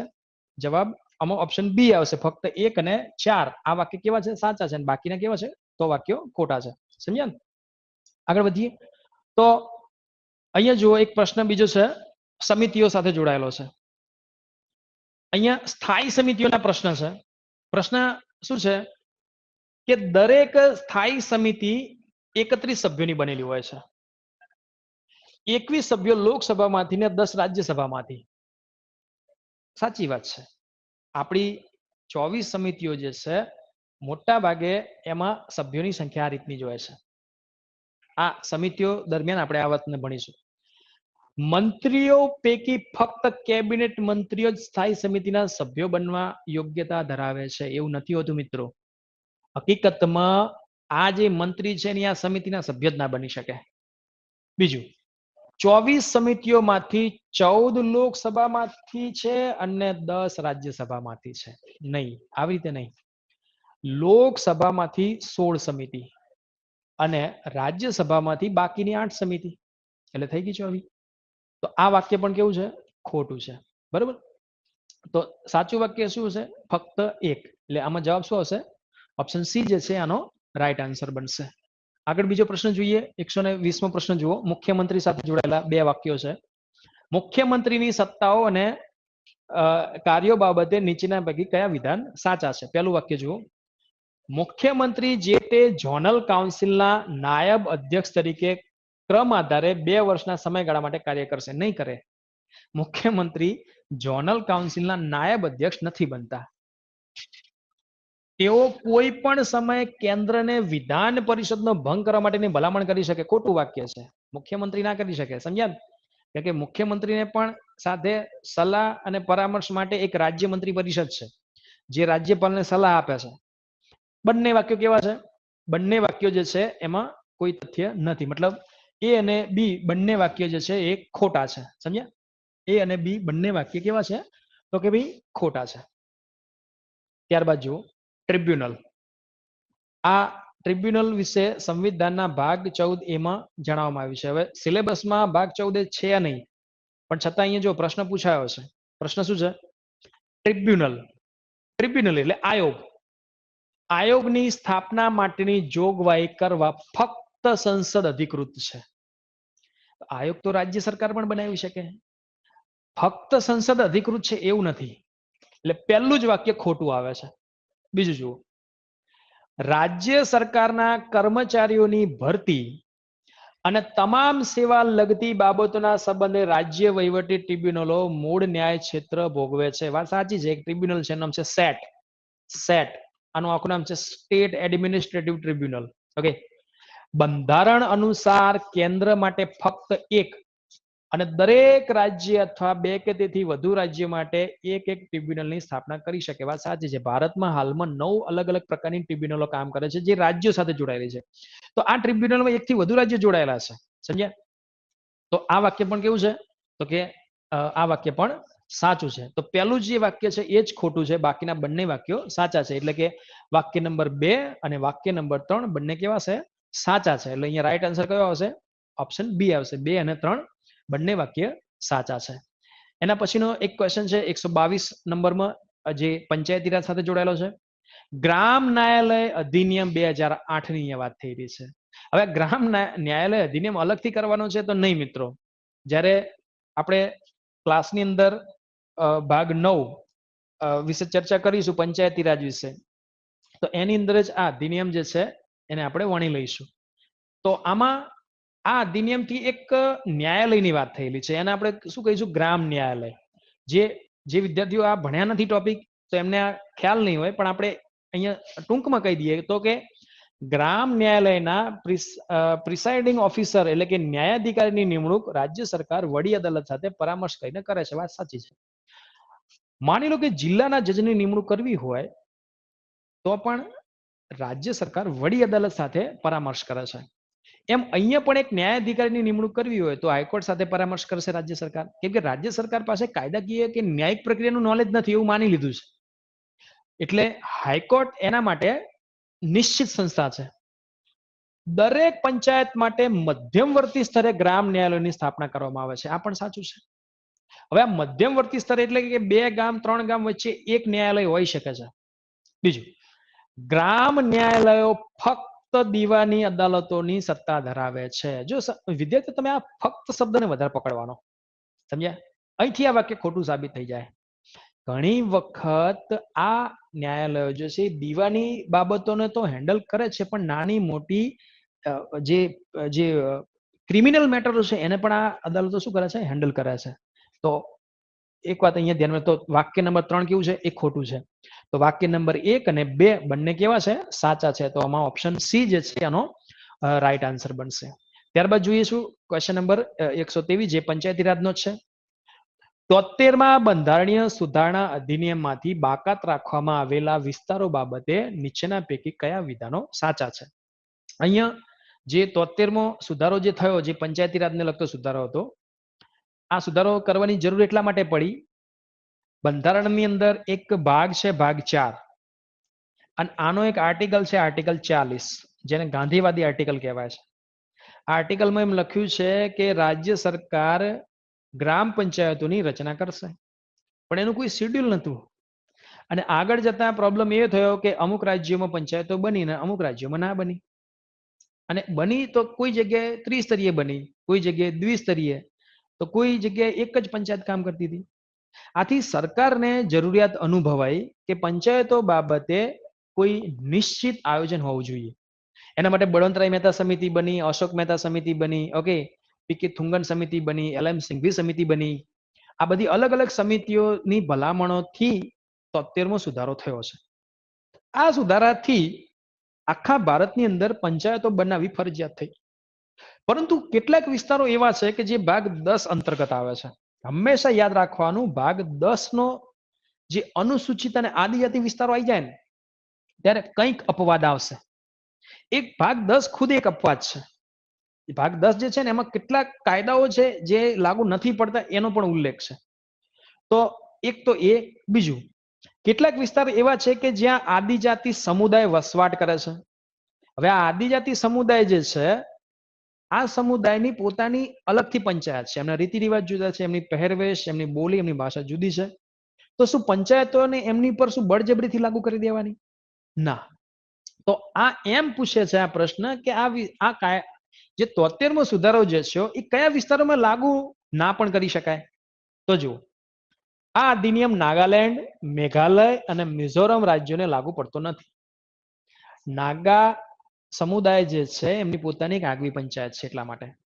અને આ મેઘાલય અને મિઝોરમ જે છે એ આદિજાતિ વિસ્તારોમાં આવે છે, એટલે અહીંયા પંચાયતો લાગુ નથી પડતી. બીજું, એમની પોતાની જિલ્લા પંચાયતો છે, જેને આદિજાતિ વિકાસ પંચાયત કહેવાય છે, એટલા માટે અહીંયા પંચાયતી રાજ લાગુ નથી. બીજું, મણિપુરનો પહાડી વિસ્તાર કે જે માટે જિલ્લા પરિષદ અસ્તિત્વ ધરાવે છે, ત્યાં 73મો સુધારો લાગુ નથી. સાચી વાત છે, મણિપુરના પહાડી વિસ્તારમાં જિલ્લા પરિષદ છે કે જે પંચાયત જેવું જ કામ કરે છે, એટલા માટે. બીજું, અહીંયા પશ્ચિમ બંગાળનો એક જિલ્લો છે જેને દાર્જિલિંગ જિલ્લો પણ આ અધિનિયમથી બાકાત રાખવામાં આવ્યો છે. ત્યાં દાર્જિલિંગમાં પણ દાર્જિલિંગ જિલ્લા વિકાસ પરિષદ કામ કરે છે. બીજું કે સંસદ આ અધિનિયમની કોઈ જોગવાઈઓને અનુસૂચિત વિસ્તાર અને આદિજાતિ વિસ્તારો સુધી વિસ્તૃત કરવા અધિકૃત છે. વાત સાચી છે. મતલબ 73માં સુધારો લાગુ નહીં જ પડે એમ વાત નથી. અમુક વિસ્તારોમાં આ સુધારો લાગુ પડી પણ શકે છે. સંસદે એક્ટ પાસ કરેલો છે, એનું નામ છે પેસા એક્ટ. પેસા act, okay, panchayat extension schedule areas act. આ જે panchayat extension schedule area act જે છે, આ એક્ટથી આ વિસ્તારો જે છે એમાં પંચાયતો લાગુ કરાયેલી છે, એમના ધારાધોરણ મુજબ. તો આ 4 વાક્ય કેવા છે મિત્રો? તો 4 વાક્ય સાચા છે. ઓપ્શન એ જે છે એનો શું બનશે? રાઈટ આન્સર બનશે. ત્યારબાદ જો ક્વેશ્ચન 124 જે છે એ જોઈએ કે કેન્દ્ર શાસિત વિસ્તારો બાબતે વિધાનો અહીંયા મૂકે છે. જો હવે આ કેન્દ્ર શાસિત પ્રદેશ વિશે સંવિધાનના ભાગ 8માં જણાયેલું છે, અને આ સિલેબસમાં નથી. જીપીએસસી આ સિલેબસમાં નથી મૂક્યો, પણ પ્રશ્ન પૂછાયો છે. બ્રિટિશ શાસન દરમિયાન 1874માં કેટલાક વિસ્તારો અનુસૂચિત જિલ્લાઓ તરીકે રચવામાં આવ્યા હતા? વાક્ય સાચું છે. આ આપણે બંધારણના ઇતિહાસમાં જોઈશું. આ વાક્ય સાચું છે. આ અનુસૂચિત જિલ્લાઓ ત્યારબાદ ચીફ કમિશનર પ્રોવિન્સિસ તરીકે જાણીતા થયા. આ વાક્ય પણ સાચું છે. ત્યારબાદ એને કમિશનર ના વિસ્તારો જાહેર કરાયા હતા. 7મો બંધારણીય સુધારો જે થયો રાજ્ય પુનર્ગઠન અધિનિયમ અન્વયે 1956 માં ભાગ સી અને ભાગ ડી પ્રદેશો કેન્દ્ર શાસિત પ્રદેશ તરીકે બદલવામાં આવ્યા. આ પણ સાચું છે. હવે જુઓ, આપણે ત્યાં આઝાદ ભારતની અંદર રાજ્યની રચના કઈ રીતે કરવી એના માટે એસ કે ધર પંચ બનેલું છે. એસ કે ધર પંચ બનેલું છે. આ નિવૃત્ત સુપ્રીમ કોર્ટના ન્યાયાધીશની અધ્યક્ષતામાં પંચ બનેલું. ત્યારબાદ આપણે ત્યાં એક સમિતિ બનેલી છે, એનું નામ છે જેવીપી સમિતિ. જવાહરલાલ નહેરુ, વલ્લભભાઈ પટેલ અને પટ્ટાભી સીતારામૈયાની અધ્યક્ષતામાં આ સમિતિ બનેલી. અને ત્યારબાદ 1953 ની અંદર એક આયોગ બન્યો હતો, એનું નામ હતું રાજ્ય પુનર્ગઠન આયોગ. અને આના અધ્યક્ષ જે હતા એ ફજલ અલી હતા. એટલે આ આયોગને ફજલ અલી પંચ પણ કહેવાય છે. તો જુઓ, આ ફજલ અલી પંચે શું કર્યું હતું? તો જે જેવીપી સમિતિએ ભારતને 4 કેટેગરીમાં ડિવાઈડ કર્યું હતું. એ કેટેગરી, બી, સી અને ડી. એમાં એ જે છે એમાં ગવર્નર પ્રાંતને મૂકવામાં આવ્યા હતા. બી જે છે એમાં દેશી રજવાડાઓ મુકાયા હતા. આ સી જે છે એને કેન્દ્ર શાસિત પ્રદેશ તરીકે મુકાયા હતા. અને ડી જે છે એમાં અંડમાન અને નિકોબાર વિસ્તારને મૂકવામાં આવ્યા હતા. એટલે અહીંયા વાક્ય શું કહે છે? હવે આ જે 4 કેટેગરી જે છે, એ બી સી ડી, જે જેવીપી સમિતિએ બનાવેલી, આ 4 કેટેગરી જે છે એને સમાપ્ત જે કરી એ 1953 ફજલ અલી પંચે કરી. અને ફજલ અલી પંચે ભલામણ કરી કે ભાઈ ભાષા જે છે એ અથવા પરિસ્થિતિ છે એને આધારિત રાજ્ય અને કેન્દ્ર શાસિત પ્રદેશ બનાવી શકાય. અને આ વાતને સરકારે સ્વીકાર કરી છેક 1956 ની અંદર 7મા સુધારાથી. એટલે 7મા સુધારાથી શું થયું? તો આ જે સી અને ડી જે છે આને ભેગા કરીને એક જ વિસ્તાર કરી નાખ્યો. કયો? કેન્દ્ર શાસિત પ્રદેશ. એટલે આ વાક્ય કેવું છે? ત્રીજું એ પણ સાચું છે. ભાગ સી અને ડી ને સામે બનાવી દીધા કેન્દ્ર શાસિત પ્રદેશો તરીકે. હવે અહીંયા જુઓ, 1996 દિલ્હીને ખાસ દરજ્જો પૂરો પાડવામાં આવ્યો. આ વાક્ય ખોટું છે. 1996 નહીં, 1991 ની અંદર. 1991 ની અંદર દિલ્હીને રાષ્ટ્રીય રાજધાનીનો દરજ્જો આપવામાં આવ્યો છે. ઓકે, તો વાક્ય નંબર 1, વાક્ય નંબર 2 અને વાક્ય નંબર 3, આ ત્રણેય વાક્ય સાચા છે. ખાલી કયું વાક્ય ખોટું પડશે? તો કે ભાઈ આ ચોથું વાક્ય ખોટું પડશે. એટલે અહીંયા ઓપ્શન સી 1, 2 અને 3, આ ત્રણેય વાક્યો કેવા છે? તો કે ભાઈ સાચા છે. અને આગળ જોઈએ બીજો પ્રશ્ન. અહીંયા જુઓ, પ્રશ્ન 125, કયા વિધાનો સાચા છે? માનવ અધિકારના સંદર્ભમાં વાત થયેલી છે. આપણા કેટલાક આયોગો જે છે કે જે બંધારણમાં નથી પણ સંસદે ઠરાવ પાસ કરી અને બનાવેલા છે. એમાંનો એક આયોગની વાત છે કે ભાઈ રાષ્ટ્રીય માનવ અધિકાર આયોગના અધ્યક્ષ અને સભ્યોની નિમણૂક રાષ્ટ્રપતિ દ્વારા 4 સભ્યોની સમિતિની ભલામણો ઉપર થાય છે. 4 સભ્યો.